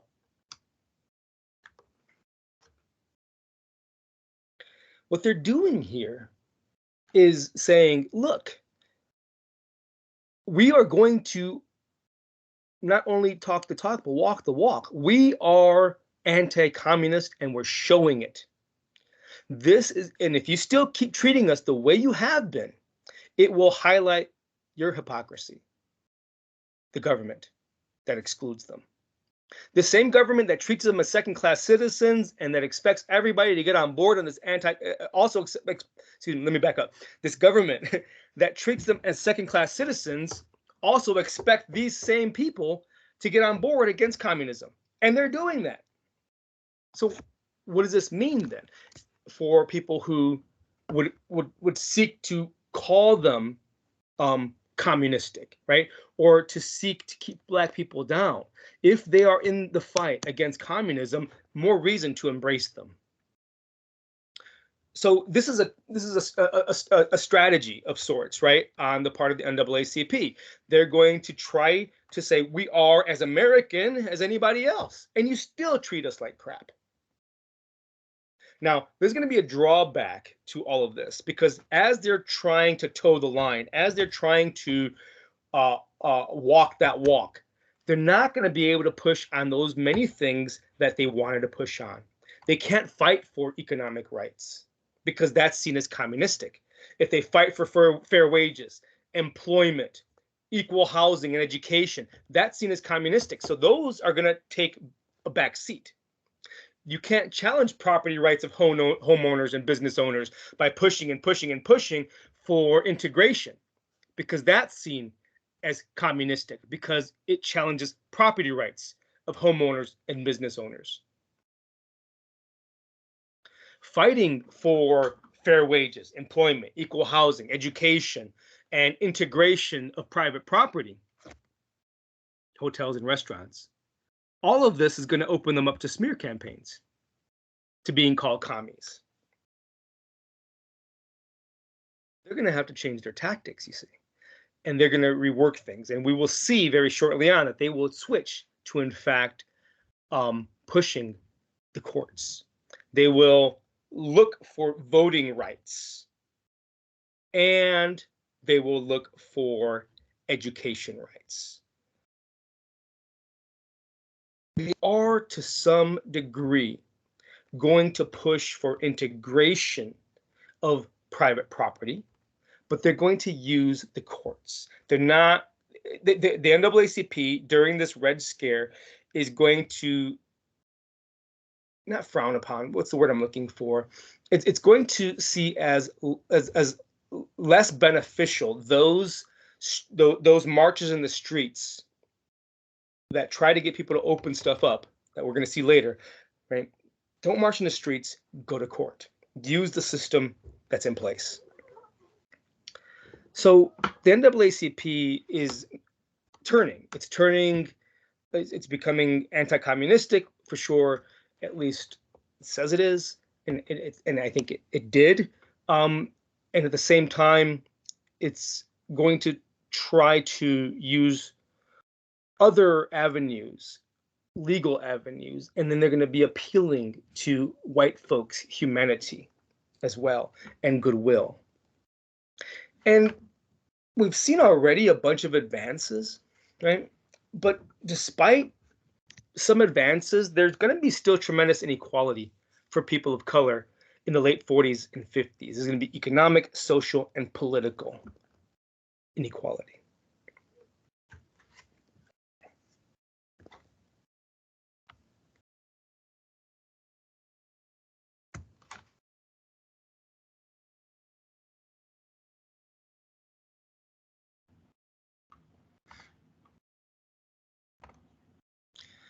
Now, they're going to have to use the system that's in place because there's still a lot of change that needs to actually happen within the system. You know, despite some advances, we've seen some of that, there is still tremendous inequality for people of color in the late 40s and into the 50s. Economic, social, and political inequality. Interestingly, much of the inequality has to do with World War II. The very thing that created all these great opportunities for Black people and a new thriving middle class for white folk, that very thing is going to result largely in inequality as well in different ways. In fact, what you're going to see is that even though Black people's situation is generally better after World War II, the position of white folk is going to be so much, much better. We're talking by miles here. We're going to see in the late 1940s, early 1950s, a booming economy. And it's going to be in large part because of the GI Bill. That GI Bill that we talked about, it's going to transform the nation because it's going to be creating a rising middle class. You're going to see small businesses spring up. You're going to see lower class men going to college, right? Poor white guys, ordinary white dudes. College used to be for the elites. It used to be white, male, upper class. Now, more of these types of people, more of the lower classes are being invited in, still mostly men, and by far still mostly white. But it's going to allow them in. And so it's transforming the nation. So small businesses are springing up, lower class men are going to college, and homes are going to be built across the country. But for Black veterans and their families, there's really going to be no comparable rise. In fact, many Black veterans will be made ineligible for the GI Bill. In order to be eligible for the GI Bill, you must have been actually discharged honorably. And in fact, a lot of Black men and some women are going to receive what are called blue discharge.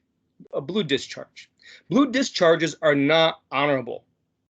It's not really dishonorable.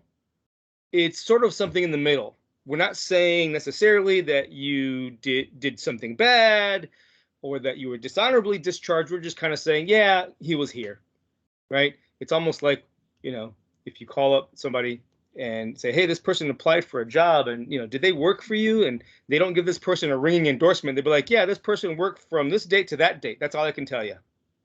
That's kind of how it is. It's not really a ringing endorsement, right? As opposed to a former boss who says, "Oh yeah, that person was great, came in on time, and I would really like to have that person back, but whatever, good luck to them. I do give that person my fullest support." But anyway, it's not like that. So these blue discharges are also, in fact, given to gay people. If you've ever seen the show MASH, Klinger's always looking for a Section 8. That would have been called a blue discharge. So on the one hand, you have a lot of people that are going to be getting this honorable discharge and will be eligible for all these goodies. And on the other hand, you're going to have people who aren't. And I found this picture of this man because I came across it and decided to stick it in, much like I did with the women's group of Asian women during World War II. There are other communities that are also going through similar sorts of pressures and oppressions and inequalities. And so this man here, of course, you can read that slide there. He was a gay man and he was dishonorably discharged. He would have gotten a blue discharge. And the point of a blue discharge, and the point I'm trying to bring home here, is that not only are you not eligible for GI benefits, right? Student loans, home loans, business loans, you're also going to be tainted in your private life.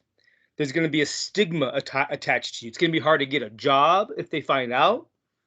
And it's going to be hard in society in general. People will know that you served, and if they ask to see your papers for any reason or whatever, if it gets out that you came home without an honorable discharge, people look at you funny. Now, in 1946, an investigation does find that blue discharges of Black veterans likely resulted from racial prejudice. In fact, what they found is that Black men were disciplined for minor infractions, for little things, right? They didn't do a little something right, so they get a discipline. Things that like white soldiers would not necessarily get disciplined for, or for which they might be disciplined, but not as harshly. And so what we're seeing is that many Black veterans are unable to use GI benefits that that others do get. Unemployment insurance is not given. Homeowners insurance, student tuition, these kinds of things.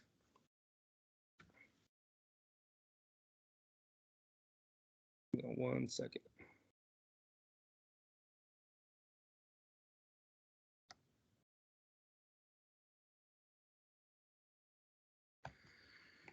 When it comes to these blue discharges, let me just do something here. It's going to be very, very hard. Oops, sorry. Got some technical difficulties on my side.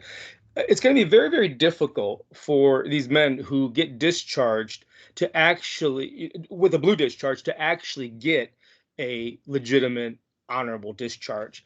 For example, this fellow here, this guy, Nelson Henry, right? This guy serves in World War II. He gets a blue discharge. In his 90s, the man was still actually fighting for the honorable discharge. He died last year, 2020. In his final year or two of life, he finally gets it. In the meantime, what might he have done with the GI Bill? Yeah, what might he have done with it? Paid for college, paid for a business, whatever. He didn't have that, not readily handed to him. This was just a couple years ago, he finally gets it. So don't tell me that the past is not still with us. How much would his how much would his family have benefited? His children, his grandchildren.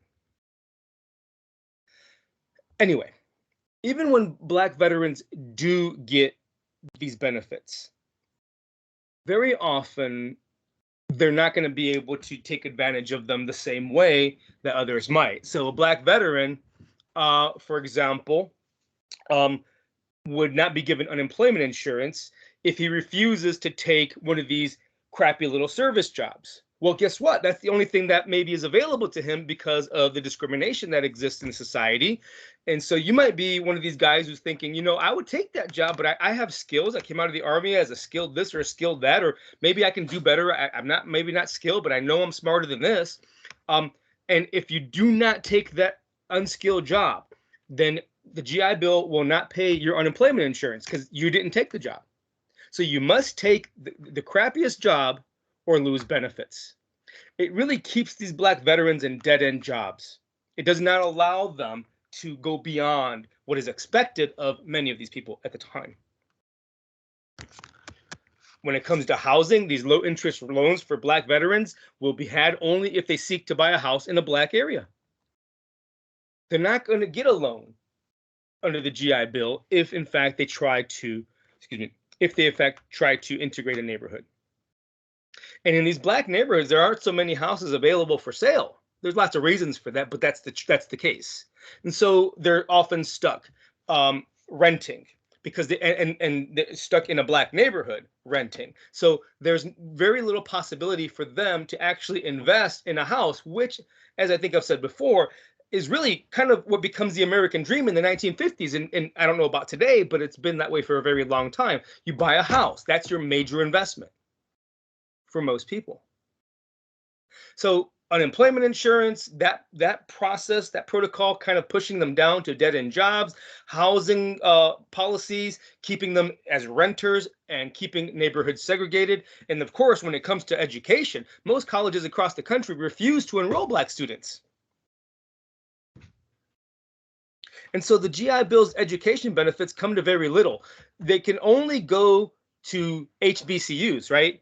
Historically Black colleges and universities, but there's only so many of those around, and therefore there's only so many spots around. In fact, thousands and thousands of Black students are turned away, even though they had the money to pay for it through the GI Bill. A lot of them are turned away because there's not enough room at the HBCUs. So they can't really apply to most white schools, and at the same time, Black schools are filling up.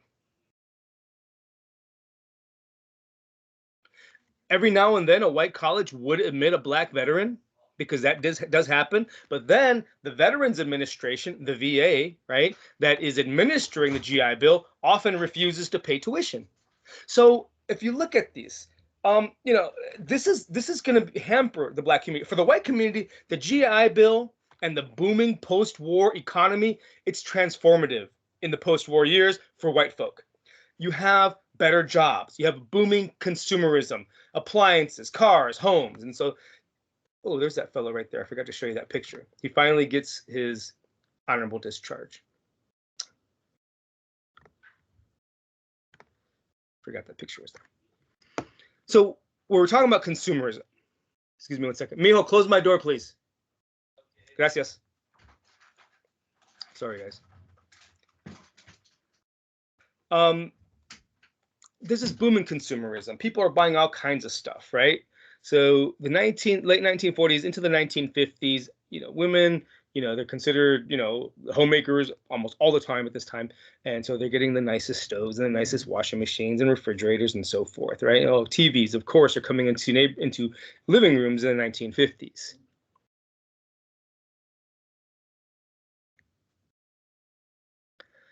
So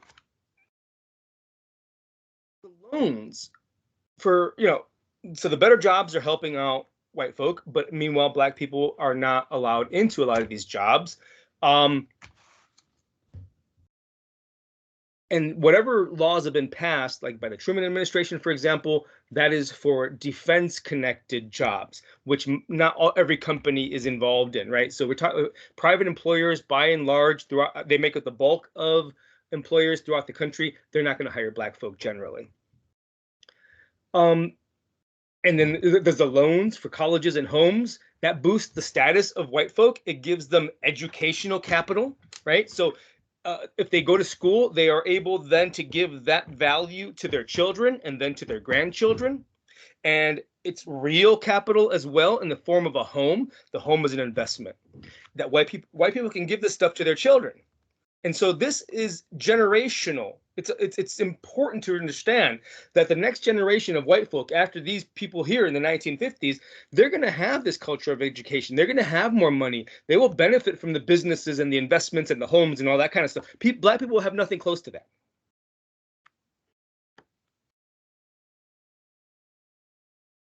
So this stuff is still with us. And by the way, we still see we still see the results of that today when it comes to Black home ownership, or the lack thereof. We'll talk more about that when we get into later sections. Now, most segregationists, right? I mean, we've been talking about the military, right, and the GI Bill, and how it discriminates, or how it applies differently to the different populations. Now, most segregationists don't need the military or the government to set an example. Most of them, of course, are happy to do it themselves. The South, we know, is textbook Jim Crow. Pervasive racism, disenfranchisement, right, when it comes to taking away the vote, violence, de jure segregation. We know that. But we have a lot of this even in the North. We have Jim Crow in the North. In the North, they're doing things a little bit differently. There are some laws that require separation here and there in different places, but there's usually no white only sign. There's usually no signs that say whites only in places of public accommodation, right? Still, a system of Jim Crow exists. It exists de facto. The North is a bastion of de facto segregation. It exists because everybody understands that it exists. And that's the way it's supposed to be in their minds. It's understood that certain places are only for whites. Movie theaters and restaurants and libraries and parks and swimming pools, entire neighborhoods are for whites only. Therefore, if entire neighborhoods are white only, then the schools are white only. So even in the North, it's very, very segregated, even if not by law. I mean, I grew up in Cleveland. And when I grew up in Cleveland, I grew up just inside the, quote, white side of town. But it was a mixture of classes. It was mostly working class, some middle class. Nobody was rich, mostly working class, and some poor folk. And it was a mixture of white folk. You had immigrants like the Polish, the Germans, the Slavic, the Italians, the Irish. You had some Appalachian people from like West Virginia. Very few people of color in my neighborhood. No Mexican folk. Some Puerto Ricans, but mostly on the west side. But in this neighborhood, Black children just don't go there when I was growing up. And we didn't go, we meaning people on my side of the line, we didn't go into the Black side of town. You're just looking for trouble. I lived right on the border. Right on the border. East 55th Street was this long, it's a long street, it's a big street. It's a major thoroughfare right there on the east side of Cleveland. And if you cross the street, you might be okay if you go to one of the little, stores there. I go to the store there and get some gum or whatever. But you don't walk down one of the side streets off of that on the other side. You just don't do it. I remember one time my friend Raymond and I, we were probably like, I don't know, 18, I don't know, 19.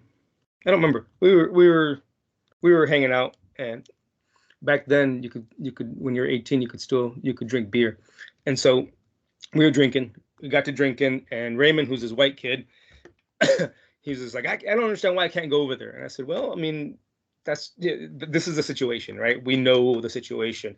And we got drunk enough to where we started walking through this Black neighborhood, because alcohol can make you stupid. It also makes you think you're strong. And of course, at 18, 19, 20, whatever your age you are, at least I thought I was indestructible, right? So we walked through this neighborhood, and I actually ended up seeing a couple people I know. I saw this Black guy that I went to school with, and he was just like, what are you doing over here, man? He's like, you can't be over here, And especially because I was, I was browner, but Raymond, totally white. He's like, you guys can't be here. You guys should probably go. And he was nice about it. He was just trying to warn us. And so we start walking around. We start walking back. We walk probably about a couple blocks in. And finally, we decided to turn around because, people were looking at us and people started following us. By the time we got almost to our, not quite to our, but to that same street, that border street, there were maybe 30 kids behind us, young guys. And we were like, oh, crap. If you start running, automatically they're going to run after you. They have no choice. That's kind of like, okay, the game is on, right? So we just keep walking. And this one guy rolls up on a bicycle and starts talking. He looks at me, and it just so happened that I had gone to school with him as well. And he's just like, you know what? You just better go. He goes, don't worry about these guys, but just go. And I was like, oh my God, thank you. I still remember that guy. Dana Allen was his name, that Black guy. But again, I lived on the border, and these were people that I was cool with. But again, not everybody's cool with each other when you're crossing neighborhoods. Point is, that it's very segregated, still over there. And even, like I said, the black children wouldn't play there. Black adults, they would just drive through the main streets, and they're not likely to stop. So the point is, the North then, and especially then, even when I was growing up, and to a good degree even now, very, very segregated. And it makes Black people, I think, wonder at this time what they might have gained by moving north. Yeah, they got better jobs. Yeah, more likely to vote, but they're not seen as equals. And in the North, racism and discrimination, it's open, it's notorious, meaning it's out in the open, everybody knows that it's a thing. And so it's hard for Black people to get good jobs. They can't get jobs as firemen, policemen, garbage men. They're not getting city jobs. And if they get private jobs, with companies, they're going to be relegated to the worst jobs, cleaning and so forth. North, employment is a problem for them. Housing is a problem. There's still redlining. That's still happening. Also, the Federal Housing Authority, the FHA, which is the government entity that is in charge of home loans for people. This is not necessarily the GI Bill thing. It is for everyone. I think when I bought my home, it was not FHA. I didn't need it, but I know a lot of people who have needed the FHA. So it's a federal housing loan, and they guarantee the loan, and of course you can get a lower interest rate and so forth and so on. The idea is to get people in houses, those people who have the credit and who have enough money, right? But at this time, the FHA, a government agency, does not always approve mortgages for Black people. It won't it won't approve mortgages for Black people. That means that many Black people have to buy what's called on contract, meaning owner to owner. You buy on contract, and they often, or they they very often will form contracts with some shady dealers who will take advantage of them because they know they want this house. These Black people want a house, and the shady dealer who wants to sell them a house might sell it to them knowing that these people are desperate for a house. They want to belong.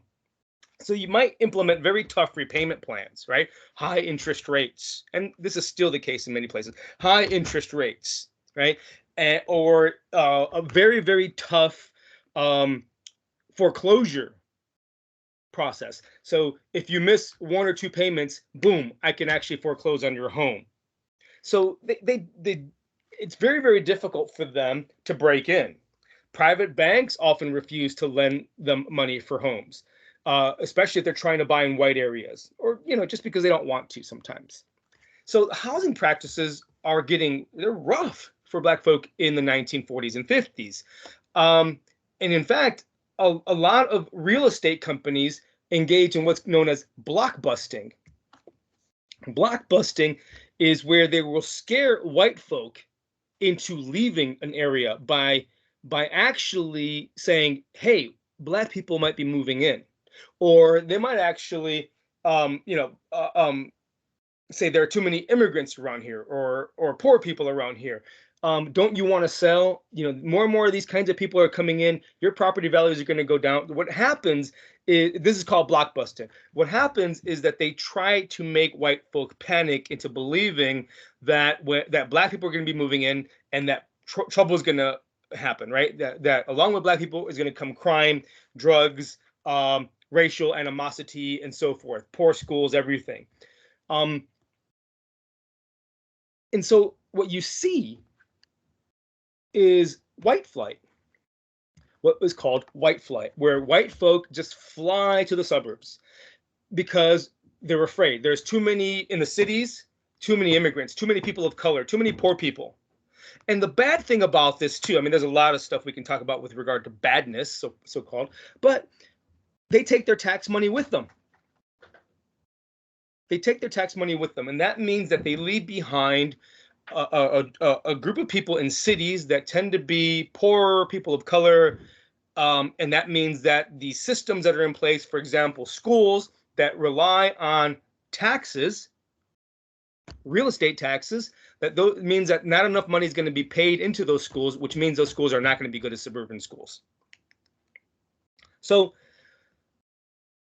white flight is real in the 1950s, and By the 1970s, 80s, it's done.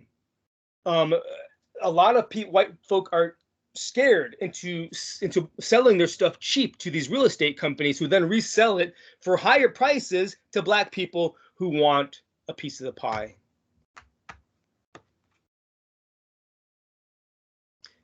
Of course, they would resell it to only black people in that area. They're not going to try to mix. So they're going to try to sell it to as many black people as they can.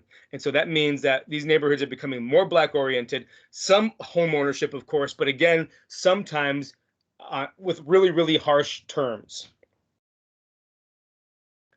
You know, along with the white flight is going to come the development of the suburbs. Suburban developments and highways are going to encourage white flight. Well, highways are put in place in the 1950s. And so you're going to see people working in cities and then leaving the city at night to go home to the suburbs. Now, when I grew up in Cleveland, again, there were no malls in the city. In order to go to a mall, you had to take a bus. I had to take 2 buses, and I didn't drive until I was 19, but I used to take 2 buses to get to the mall. And in fact, getting bus lines to go out to the mall was really, really difficult because the town, the suburb where the malls were, very often did not want bus lines from the city, because bus lines from the city means a different kind of person, you see. And so they tried to stop it for a very long time, but it finally happened. What you're seeing in the 1950s is the creation of whole developments of houses that are very often sold before they're even built, because they're selling, of course, sort of like a model home. They would show people, here, this is what the home's going to look like, and we're going to have all kinds of homes with people just like you. So, for example, Levittown. This is Levittown, and it starts in New York, but then Levittowns will spread around the nation.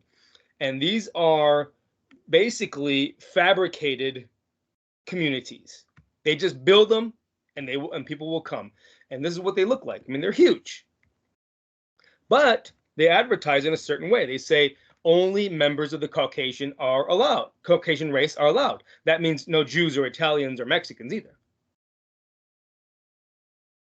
And a lot of other developers do the same. So what you're seeing is an explosion of suburbs across the country. White flight soars in the 1950s.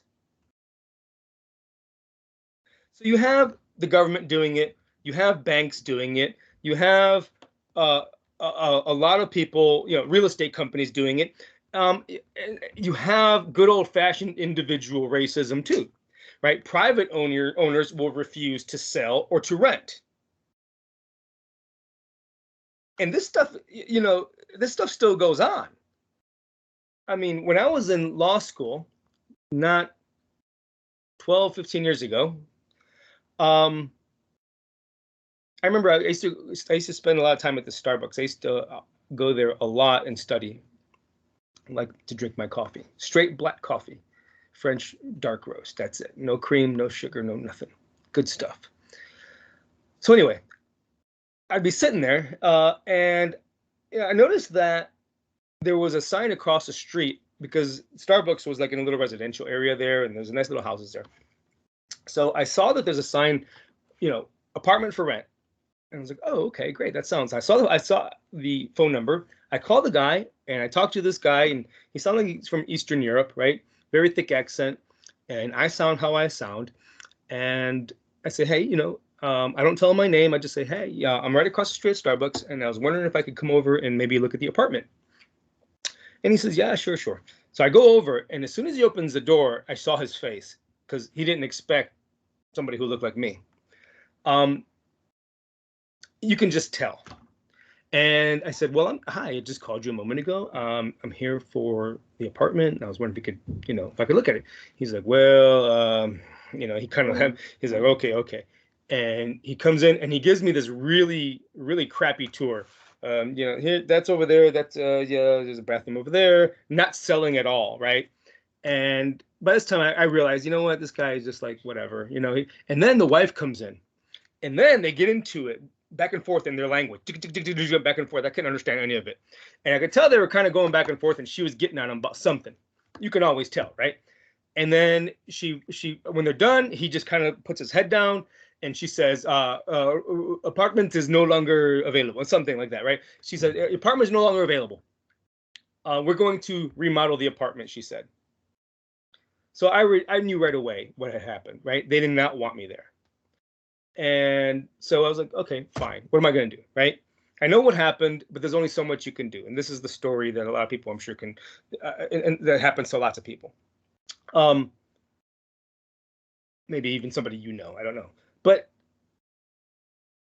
I know that it's funny because I still would go to the Starbucks because that was my hangout place, right? That was my study spot.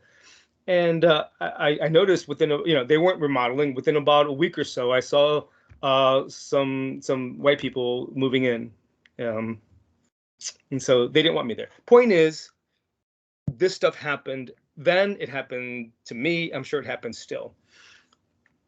So most private owners will refuse to sell or rent. And if a black family does happen to make it into an area, they're going to be greeted with hostility. You're talking about threats over the phone, on the streets, obscenities on the street. When I was growing up, I remember I was walking down the street. There was a guy named Michael Payton, he's a black guy. He was like one of the only black guys in the neighborhood. And you got along with everybody, but he's one of the only black guys in the neighborhood. And we were walking down the street, and this guy, he looked like he was from West Virginia or something. He had one of these muscle cars from the 1970s, greasy long hair, mullet looking thing, right? And he pulls up, and his car's loud, and he says something out the window at Mike. And I'm like 12 years old, and Mike is like 16. And this guy was probably in his 20s. He's an older dude. And he says something to Mike, and Mike's like, "Sorry, I can't hear you." And then the guys kept saying it, and Mike's like, "I can't hear you."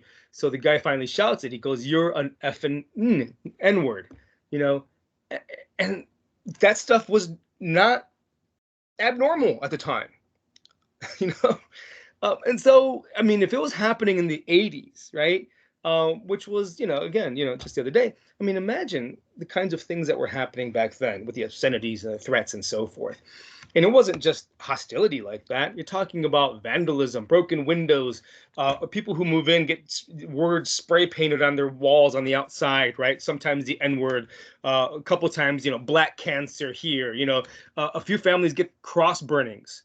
This is happening in the North. They get crosses burnt on their lawns. This is, of course, a symbol of the KKK. It doesn't just happen in the South, though. Sometimes destruction of property, making it unlivable. Before a family moved in, some punk kids might go in and just destroy the walls, the electrical or the plumbing ruined or whatever, right? And so this is a way to keep them out. They're not wanted. And there's, of course, always personal violence, throwing rocks and beatings. And really, this is terrorism, right? In one instance, there was even a bombing. Most of the time, white people aren't really ashamed about coming together to talk about this.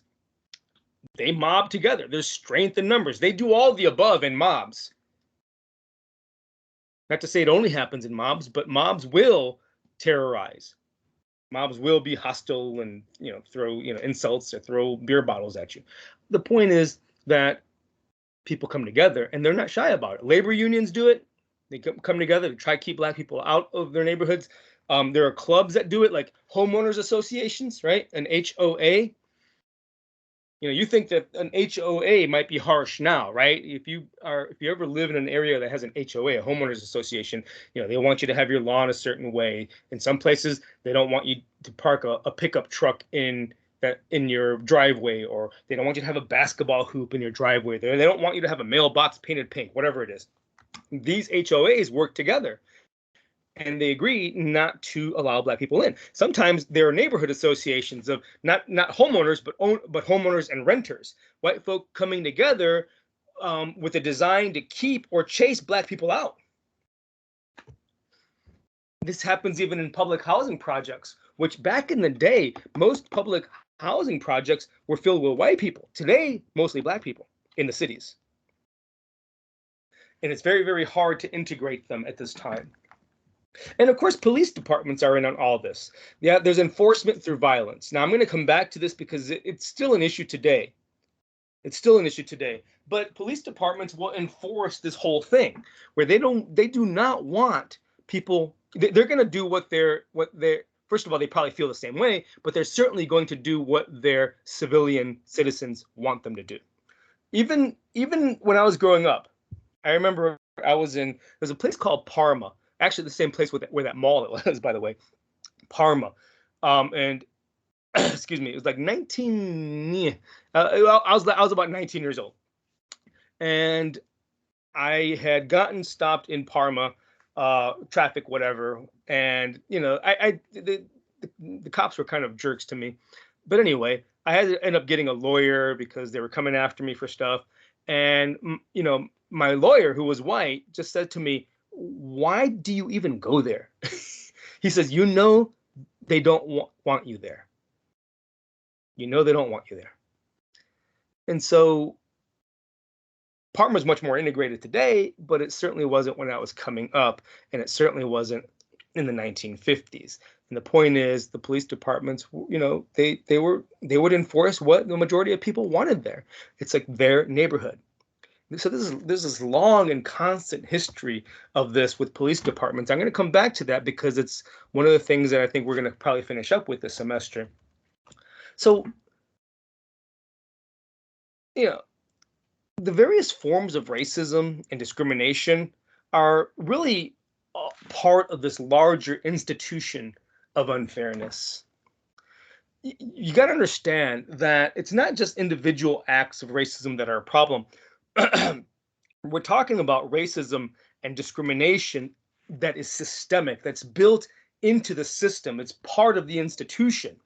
We're talking about in politics. Look at in politics. Voting is a problem, right? There's still lots of problems with voting, especially in the South, but even in some places in the North. Very few elected officials are non-white. So there's a political discrimination. There's also, of course, economic discrimination because of the housing problems and the education problems and the employment discrimination. And of course, all of this is built upon and furthers this idea of social discrimination because there's a culture of racial superiority. So you have systems of discrimination in politics, in the economy, in the social world, and also in the legal world, because all of this in many places, especially in the South, you're talking about de jure segregation. What we have here is a creation of an underclass, a lower class, an underclass, people who are undereducated, impoverished, and then blamed for their lack of education, and then blamed for their poverty. And of course, this happens today. People will say, well, why? Look around, and why is it that these groups are situated the way they are? Well, a lot of these things we're dealing with today are rooted in the very, very recent past. Yeah, we have the brutality and all of that, the hostility, the violence, the killings. But it seems that maybe the forms of institutionalized, systemic discrimination are worse. While the white community takes advantage of better education, better jobs and wages, and better health care, other people can't. Now, this is not to say that all white folk enjoyed these things equally. They didn't. There's still a lot of poor white folk then and now. But as a whole, we can say when we compare these two communities, the Black community as a community will be denied much of these things comparatively. And this is going to hold the Black community down for generations. This is not to say, of course, that people cannot rise, but look at what you're expecting people to do in these circumstances. How special are we expecting them to be? People will say, well, anybody can, if you try hard enough. Yeah, I get that. I understand that. And of course that matters. But that's, it's like people who are born on third base, and when they score by coming home, they believe they hit a home run, but they were born on third base. It's like, oh yeah, anybody can score. Well, yeah, I mean, Some people are born on first base and others on third base. So, but despite the odds, right? Despite the continued intimidation, the violence, and the hatred, Black people will continue to demand change. But given this political climate, right? Given the Cold War, the Red Scare, Black people have to tread lightly. They cannot be too radical. So they're going to have to use those tools which are legitimate in the eyes of white folk. They're going to have to use the courts. They must play on the humanity of white folk, the sympathies of white folk. So what you're going to see into the 1950s and 60s is groups like the NAACP turning to the courts, but also turning to nonviolence. The courts as a way to say, I am using the legitimate means. And nonviolence is, even though I am breaking the law, I am doing it nonviolently. It makes you look like a bully. We're going to talk more about that in a moment. Let's look at the courts. You know, they're turning to the institutions created by white folk, and they're turning really to white folk themselves. I mean, what else can they do? They turn to the very institutions that have, for a very long time, only offered them bits and pieces of this American pie. And the courts are interesting because they now, for a very long time, today, have been seen as the guardians of rights, the guardians of individual rights, of minority rights. And when I say minority, I don't mean people of color, women, whatever. I mean people with minority opinions. Even people who are accused of crimes are in the minority. So it's really in the 1900s, in the mid to late 1900s, that the courts have really earned this reputation for being a guardian of rights. And a lot of it has to do with the civil rights movement. The courts will respond to civil rights needs much more quickly than and much more broadly than will the president. For sure, more than Congress. And the NAACP is going to be at the forefront of legal action. It's going to work on desegregation of public accommodations. We talked about Smith v. Allwright. Remember that? That was about the right to vote. And so they've hit that as well. You might remember this from last time. I think it was last time, a couple of lectures ago. Here's Thurgood Marshall, by the way, right? So they're still fighting on this front. They're still fighting on the voter front.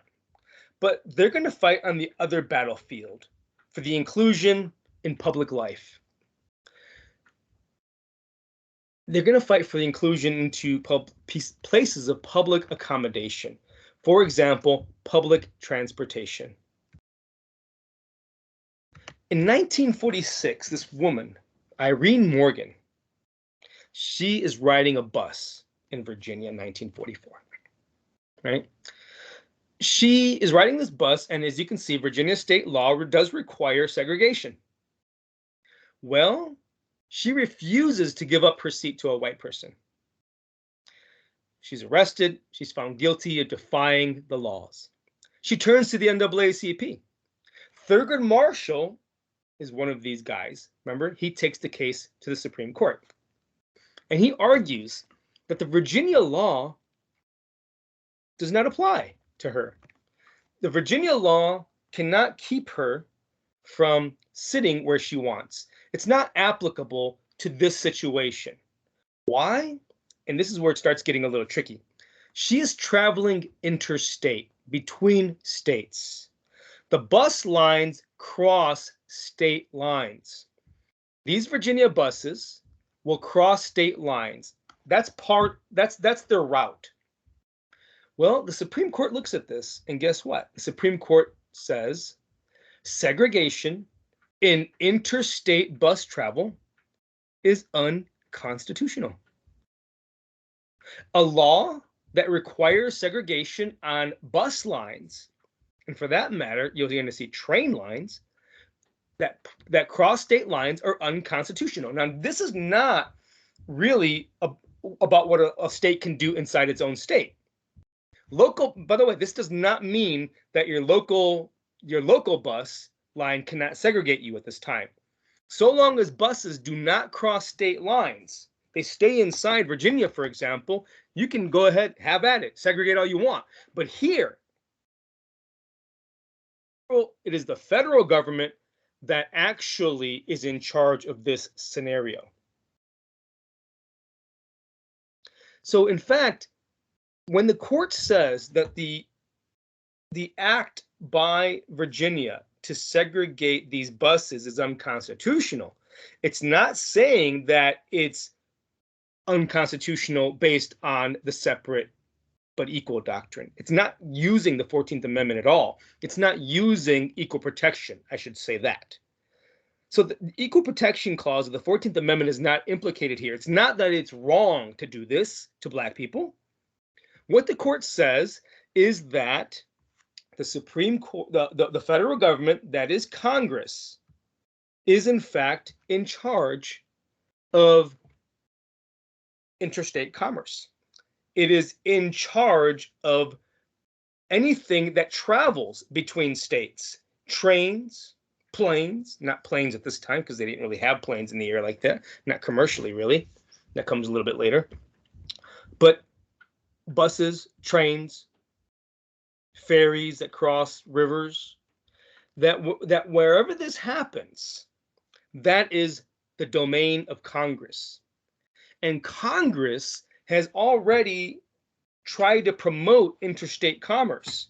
And the state of Virginia, by in fact passing its law, was hindering interstate commerce. It was stepping on federal toes.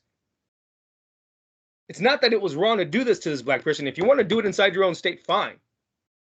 But what the Supreme Court is saying, you can't do it when the Congress is in charge of interstate commerce. It improperly burdens interstate commerce. State laws can't do that. Now, this sounds really weird, but think about it. The Supreme Court at this point seems to me is ready, more so than any other group, to actually exercise its powers to promote civil rights, more so even than the president.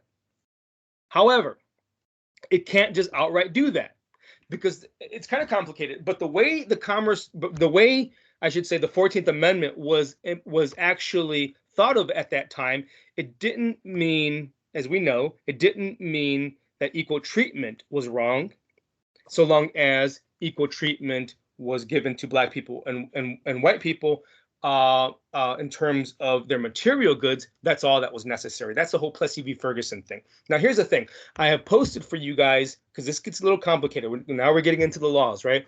And we're going to talk about a few more cases. So make sure you read. There's several cases in there, Supreme Court cases in module number 10 that deal with this. Okay, and so it's in the module for this lecture. Let me put it that way. I think it's 10. Make sure you read that because it's going to make what I'm saying to you much more intelligible. Because I can't go into them very, very deeply. You should do that background reading. So here's the thing. This case, this Morgan case, results in interstate commerce clause being used, in fact, to start to promote civil rights. In 1947, there's this group of young people called the Congress on Racial Equality. This group was formed in 1942, by the way, right? Just a few years before. And so about a year after the Morgan decision, this group of radical young folk, Black and white, they set out on what they called a journey of reconciliation. A journey of reconciliation.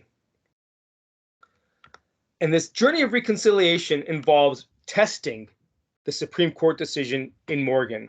What they want to do is say, okay, the Supreme Court has spoken. Let's see if we can reconcile that word, the Supreme Court's words, with what we actually see in practice on the ground. And so they set out to test it. They set out to test the Supreme Court decision. Some 16 young people, mixed race, they ride Greyhound buses across the southern states. And the Black children, the Black young people sit in front of the white ones. and they all get arrested, and they're dragged from the buses by angry white mobs. So there's a difference between passing a law and enforcing it, because nothing really happens to these mobs of people. And in fact, what you're going to see is this happen time and time again, despite what the Supreme Court says. Because the Supreme Court can't really enforce its own laws. It relies on the executive functions to do that. And sometimes the president, the governor, whoever it is in the executive function won't even lift a finger to do it. There's a difference between passing a law and enforcing it.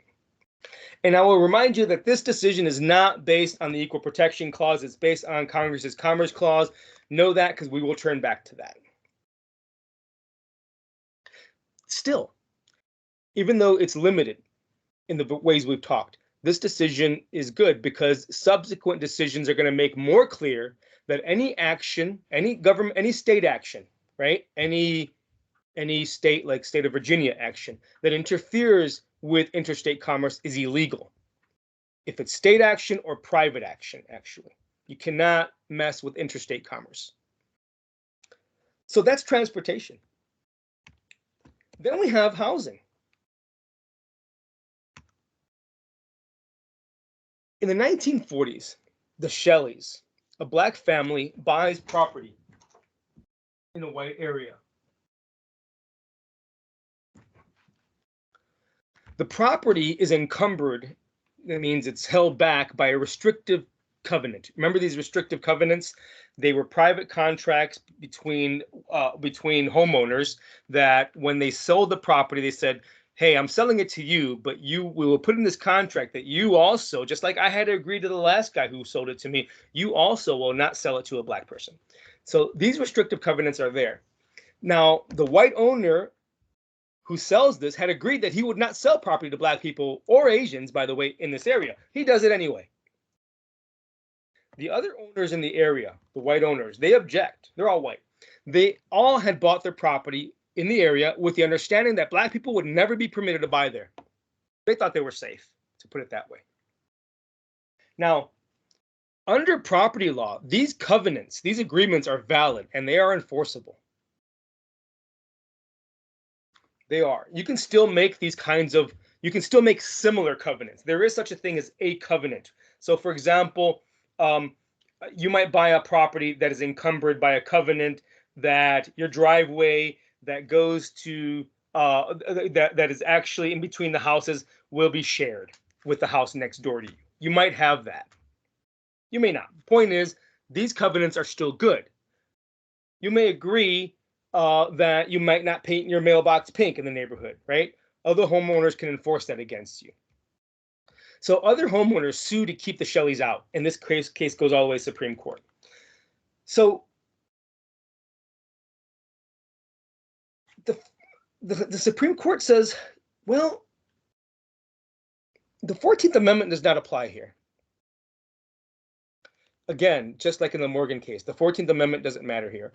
We're not dealing with whether or not equal protection is happening or not here.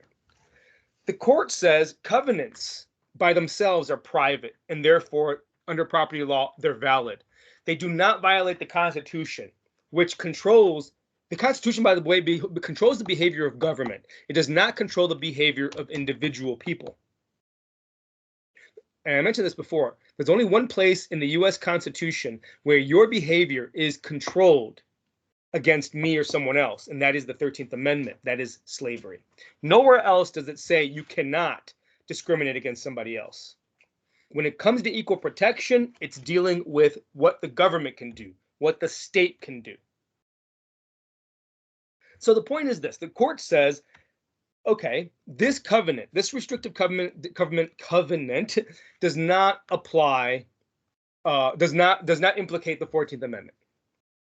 The restrictive covenant does not violate the Constitution. It's purely private action, so they are valid. However, they're still unconstitutional. How? Well, the Supreme Court finds a way to do it. Much like they found in Morgan with the Commerce Clause, they found a way to do this. They found a way by saying, okay, the private action of the agreement is fine. However, That agreement cannot be upheld in any court of the land, because if a court upholds it, then that is the state acting, and the state cannot actually treat people differently under the 14th Amendment.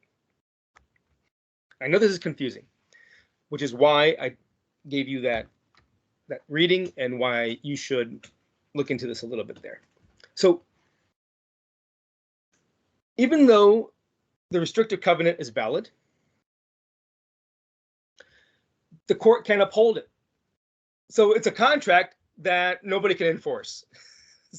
If the court enforces it, then it is acting. If the court doesn't enforce it, it's not acting and it's purely private. But if it's purely private, nobody can enforce it, because you need the courts to do that. It's brilliant in a way. But the court's saying here, any state action that actually allows racial discrimination is unconstitutional. If the court rules on this case and actually enforces this covenant, then it is acting and actually treating people differently according to the color of their skin. This is a unanimous decision. It does not deal with the 14th Amendment because it's private, but it's still a blow to segregationists. It's a major step toward breaking down segregation. Now, we're still not at a point where the court is willing to say a private person cannot discriminate based on race. They can, but that's going to change down the road. And in fact, it's going to be Congress that changes it.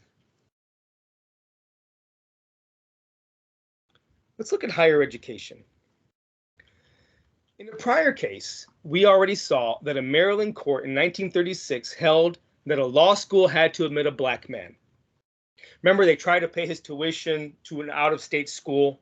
This was the case of Murray v. Pearson, again with Thurgood Marshall. The court, and this was a Maryland court that said, and we're just reviewing here, that out-of-state law schools cannot prepare him to be a lawyer in Maryland, and therefore they had to create a separate school for him. And we went on to say that in a later case, the Supreme Court actually took that same principle and actually made it nationwide. Now, this does not mean,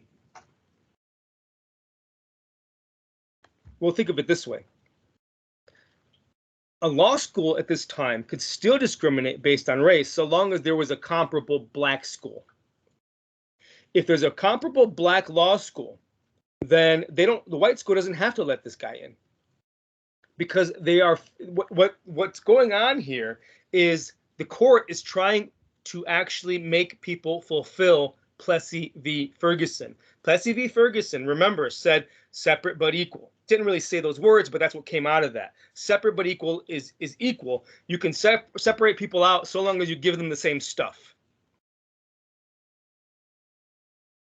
So if a black man at this time wanted to apply to a white school and there was no comparable black school, you had to let him in, because then you're giving him equal treatment. But if there was a black school for him to go to, well, you don't have to let him in your white school. Let him go over there. So they're fulfilling Plessy v. Ferguson. And so what we're going to see in the 1940s is that cases dealing with integration and segregation are going to turn on what the word equal means from the Plessy decision. What does equal mean? In terms of material goods, material stuff. So what does it mean that if there's a black law school, he can go to that law school? What does that mean? Does it mean that they have to have the same number of professors, that they have to have the same number of students, that they have to have the same good books? Does it mean anything else? Well, the courts are going to start to say that substantial equality is what's needed. Not absolute equality, but substantial equality. At least something that is reasonably comparable. Let me tell you what I mean. Sticking with Plessy v. Ferguson, still, Plessy v. Ferguson is not going to be overruled by any of these cases that we've been talking about, or that we will talk about in just a moment. Except for the last one, Brown. Anyway, Substantial equality. Let's look at substantial equality with regard to time. What do I mean by that? If there is no comparable school for a black person to attend, and a white school said, you know what, we're going to build you a black school, just wait. How long should that person have to wait before it is established? Well, the answer really comes in a series of cases. This one here. In 1948, we have a case called Sipwell v. University of Oklahoma. This woman, Ada Lois Sipwell, pretty lady, she's a black woman with outstanding academic records, an outstanding academic record at an HBCU.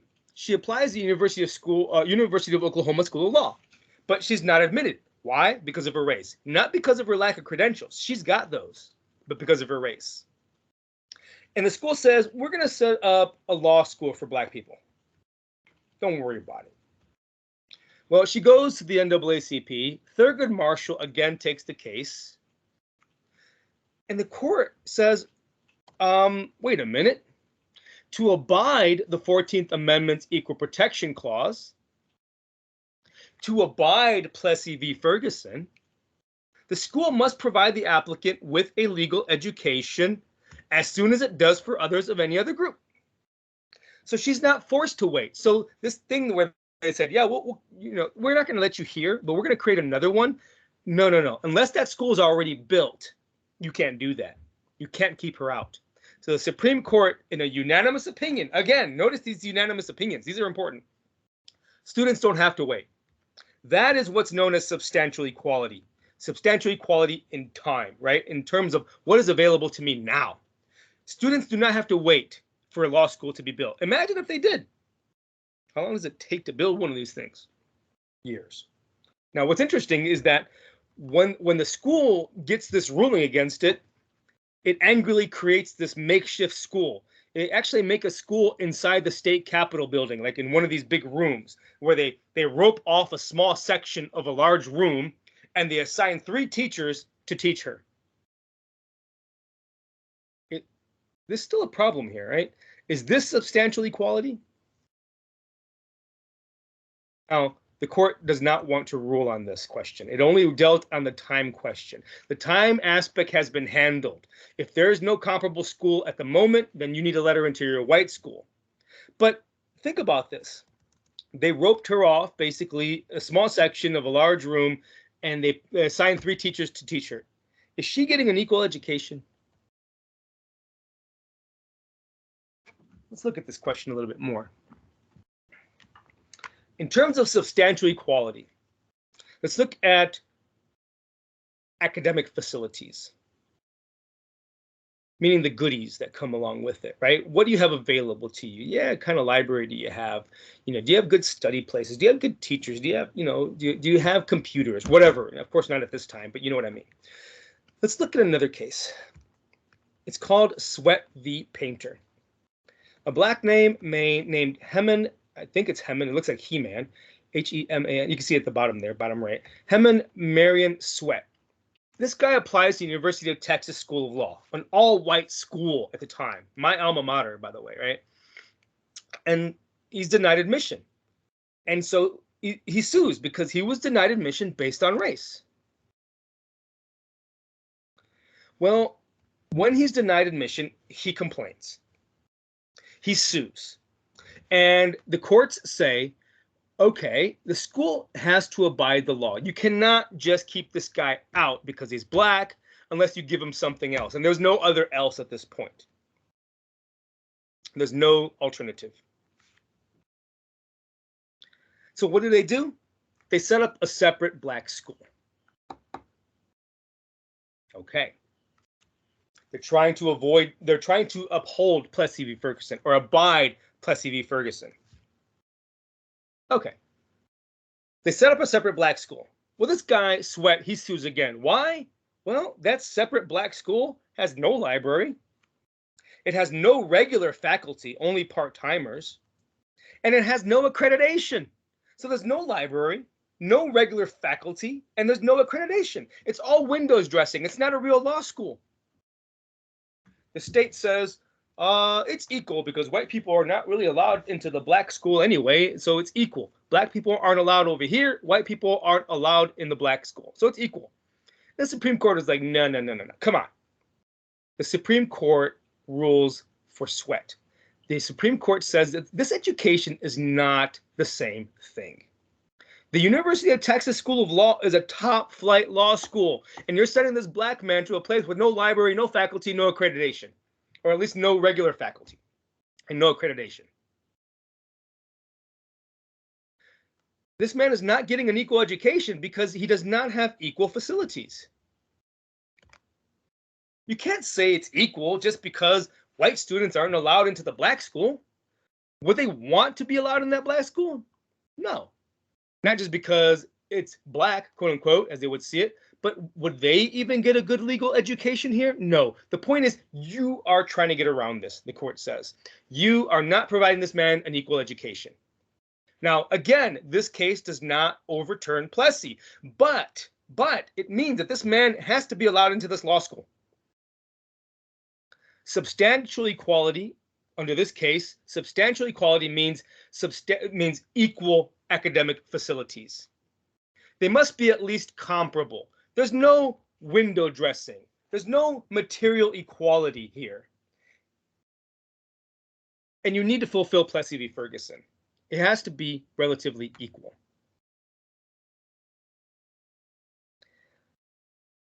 But of course, there's always unresolved issues.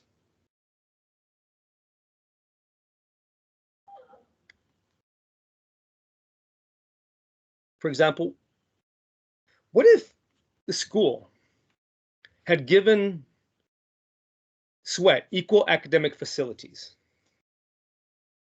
Right?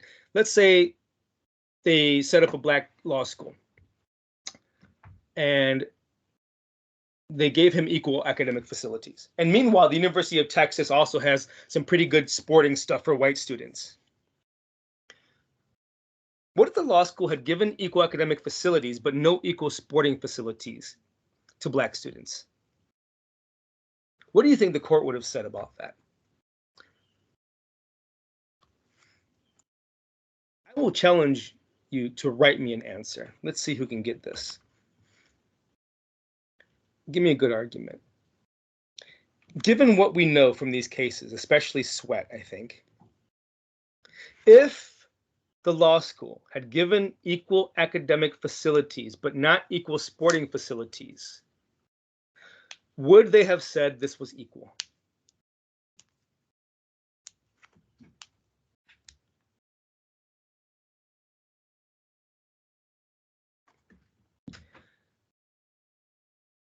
That's just a question I have for you. And there are other problems still remaining out there.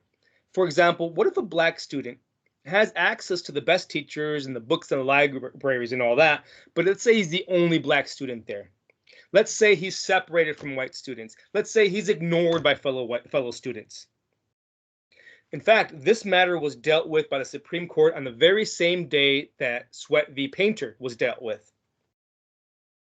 Let's look at this. And it deals with access to an academic environment. Substantial equality in access to academic environments. It has to do with a Supreme Court case called McLaurin v. Oklahoma State. Let me give you some background. The University of Oklahoma, it really reluctantly, very grudgingly admits a black man to its graduate school. He's going to go on, he wants to get a PhD in education. They actually admit him, and they allow him to be part of the class, but they place his chair in the hallway outside the classroom. They allow him to study in the library, but they put him on a different floor in the corner somewhere away from white students. They allow him to eat in the school cafeteria, but they only allow him to eat in a dingy corner of the cafeteria. Everything he does is separated, segregated. This guy, George W. McLaurin, he goes to the NAACP, and the NAACP gets the school to change things. Now they say, okay, you're allowed inside the classroom. So this changes. But inside the classroom, They place a railing around his chair, and they post a sign that says reserved for colored. Look at what they're doing. He's inside the classroom, but they still have to make a point of this. The NAACP helps him sue again. The Supreme Court says, and this is interesting, the arrangement is unconstitutional because it violates the 14th Amendment Equal Protection Clause. Here we go. It violates equal protection. This is not equality.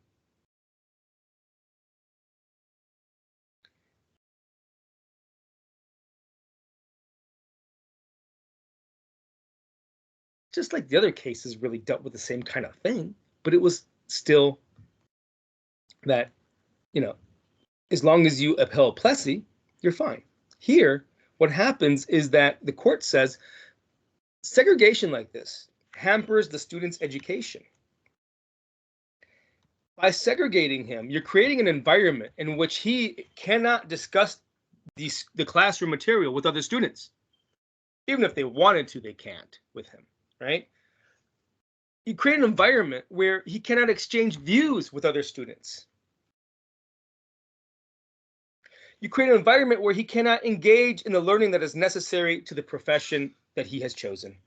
And this is, in fact, unanimous as well. All the justices say that colleges cannot segregate within the school once a student is admitted. That's the kicker. They cannot segregate within a school once the student is admitted. If they wanted, of course, to create a different school, fine. So that's still the case. So let's not get too happy here.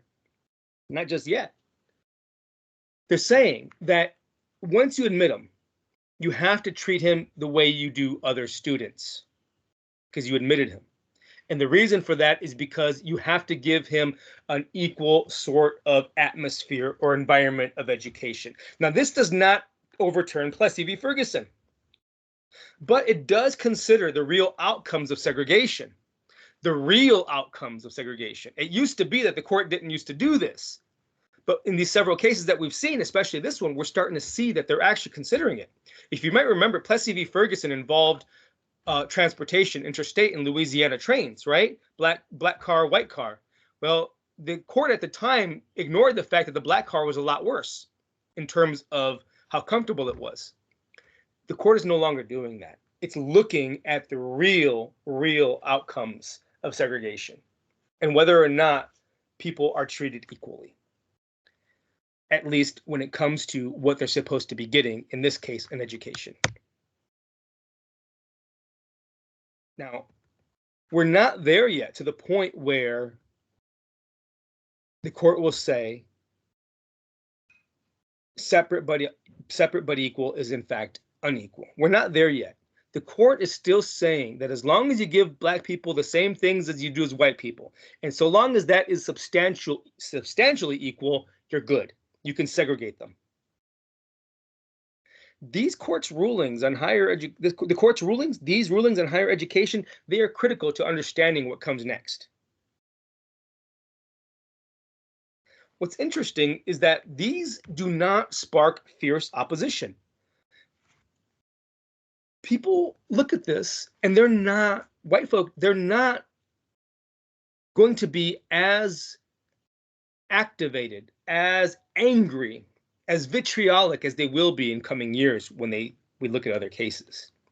These cases here are dealing with higher education. So they do not spark the fierce opposition that you will see when we deal with the younger kids. There's a few reasons for that, right? First of all, for historical reasons, there are very few black applicants to higher education schools. There are very few black applicants to colleges or to the professional schools like law and medicine. So because there's very few of them, you're not going to see people marching in the streets, burning stuff down. You will find a lot of people who don't like it, who don't like to see what's coming, but you're not going to have the riots in the streets like you will later. So there are very few black applicants is the point. And those few black people who manage to earn degrees, the thinking is, well, there's going to be a few of them. And most likely they will move to more liberal areas where they will be accepted, where they're going to be at least tolerated. So they're probably going to move out. Those few who do manage the degrees, even if they don't move out, they already know their place, quote unquote, in society. You have to understand, we're dealing with older folk. By the time people are in college, they know their place in society. They've been socialized into it. In 1950 here, this black man knows what society expects of him, and white people know what society expects from them as well, and what they expect from each other. It's not going to be the same when it comes to kids, because kids are impressionable.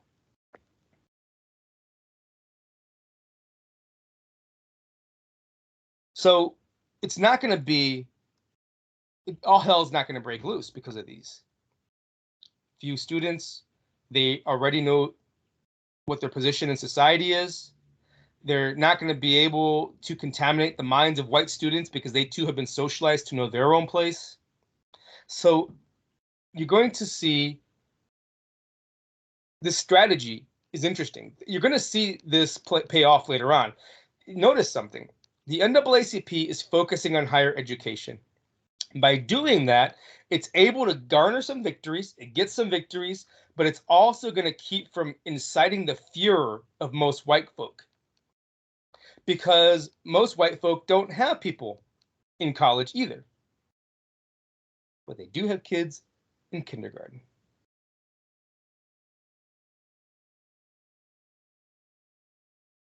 And it's going to be the legal fight for equal education among younger children that will incite the rage that will explode in the 50s and 60s. This will be the turning point. The fight for equal education among younger children will be the turning point, finally, for breaking down Jim Crow.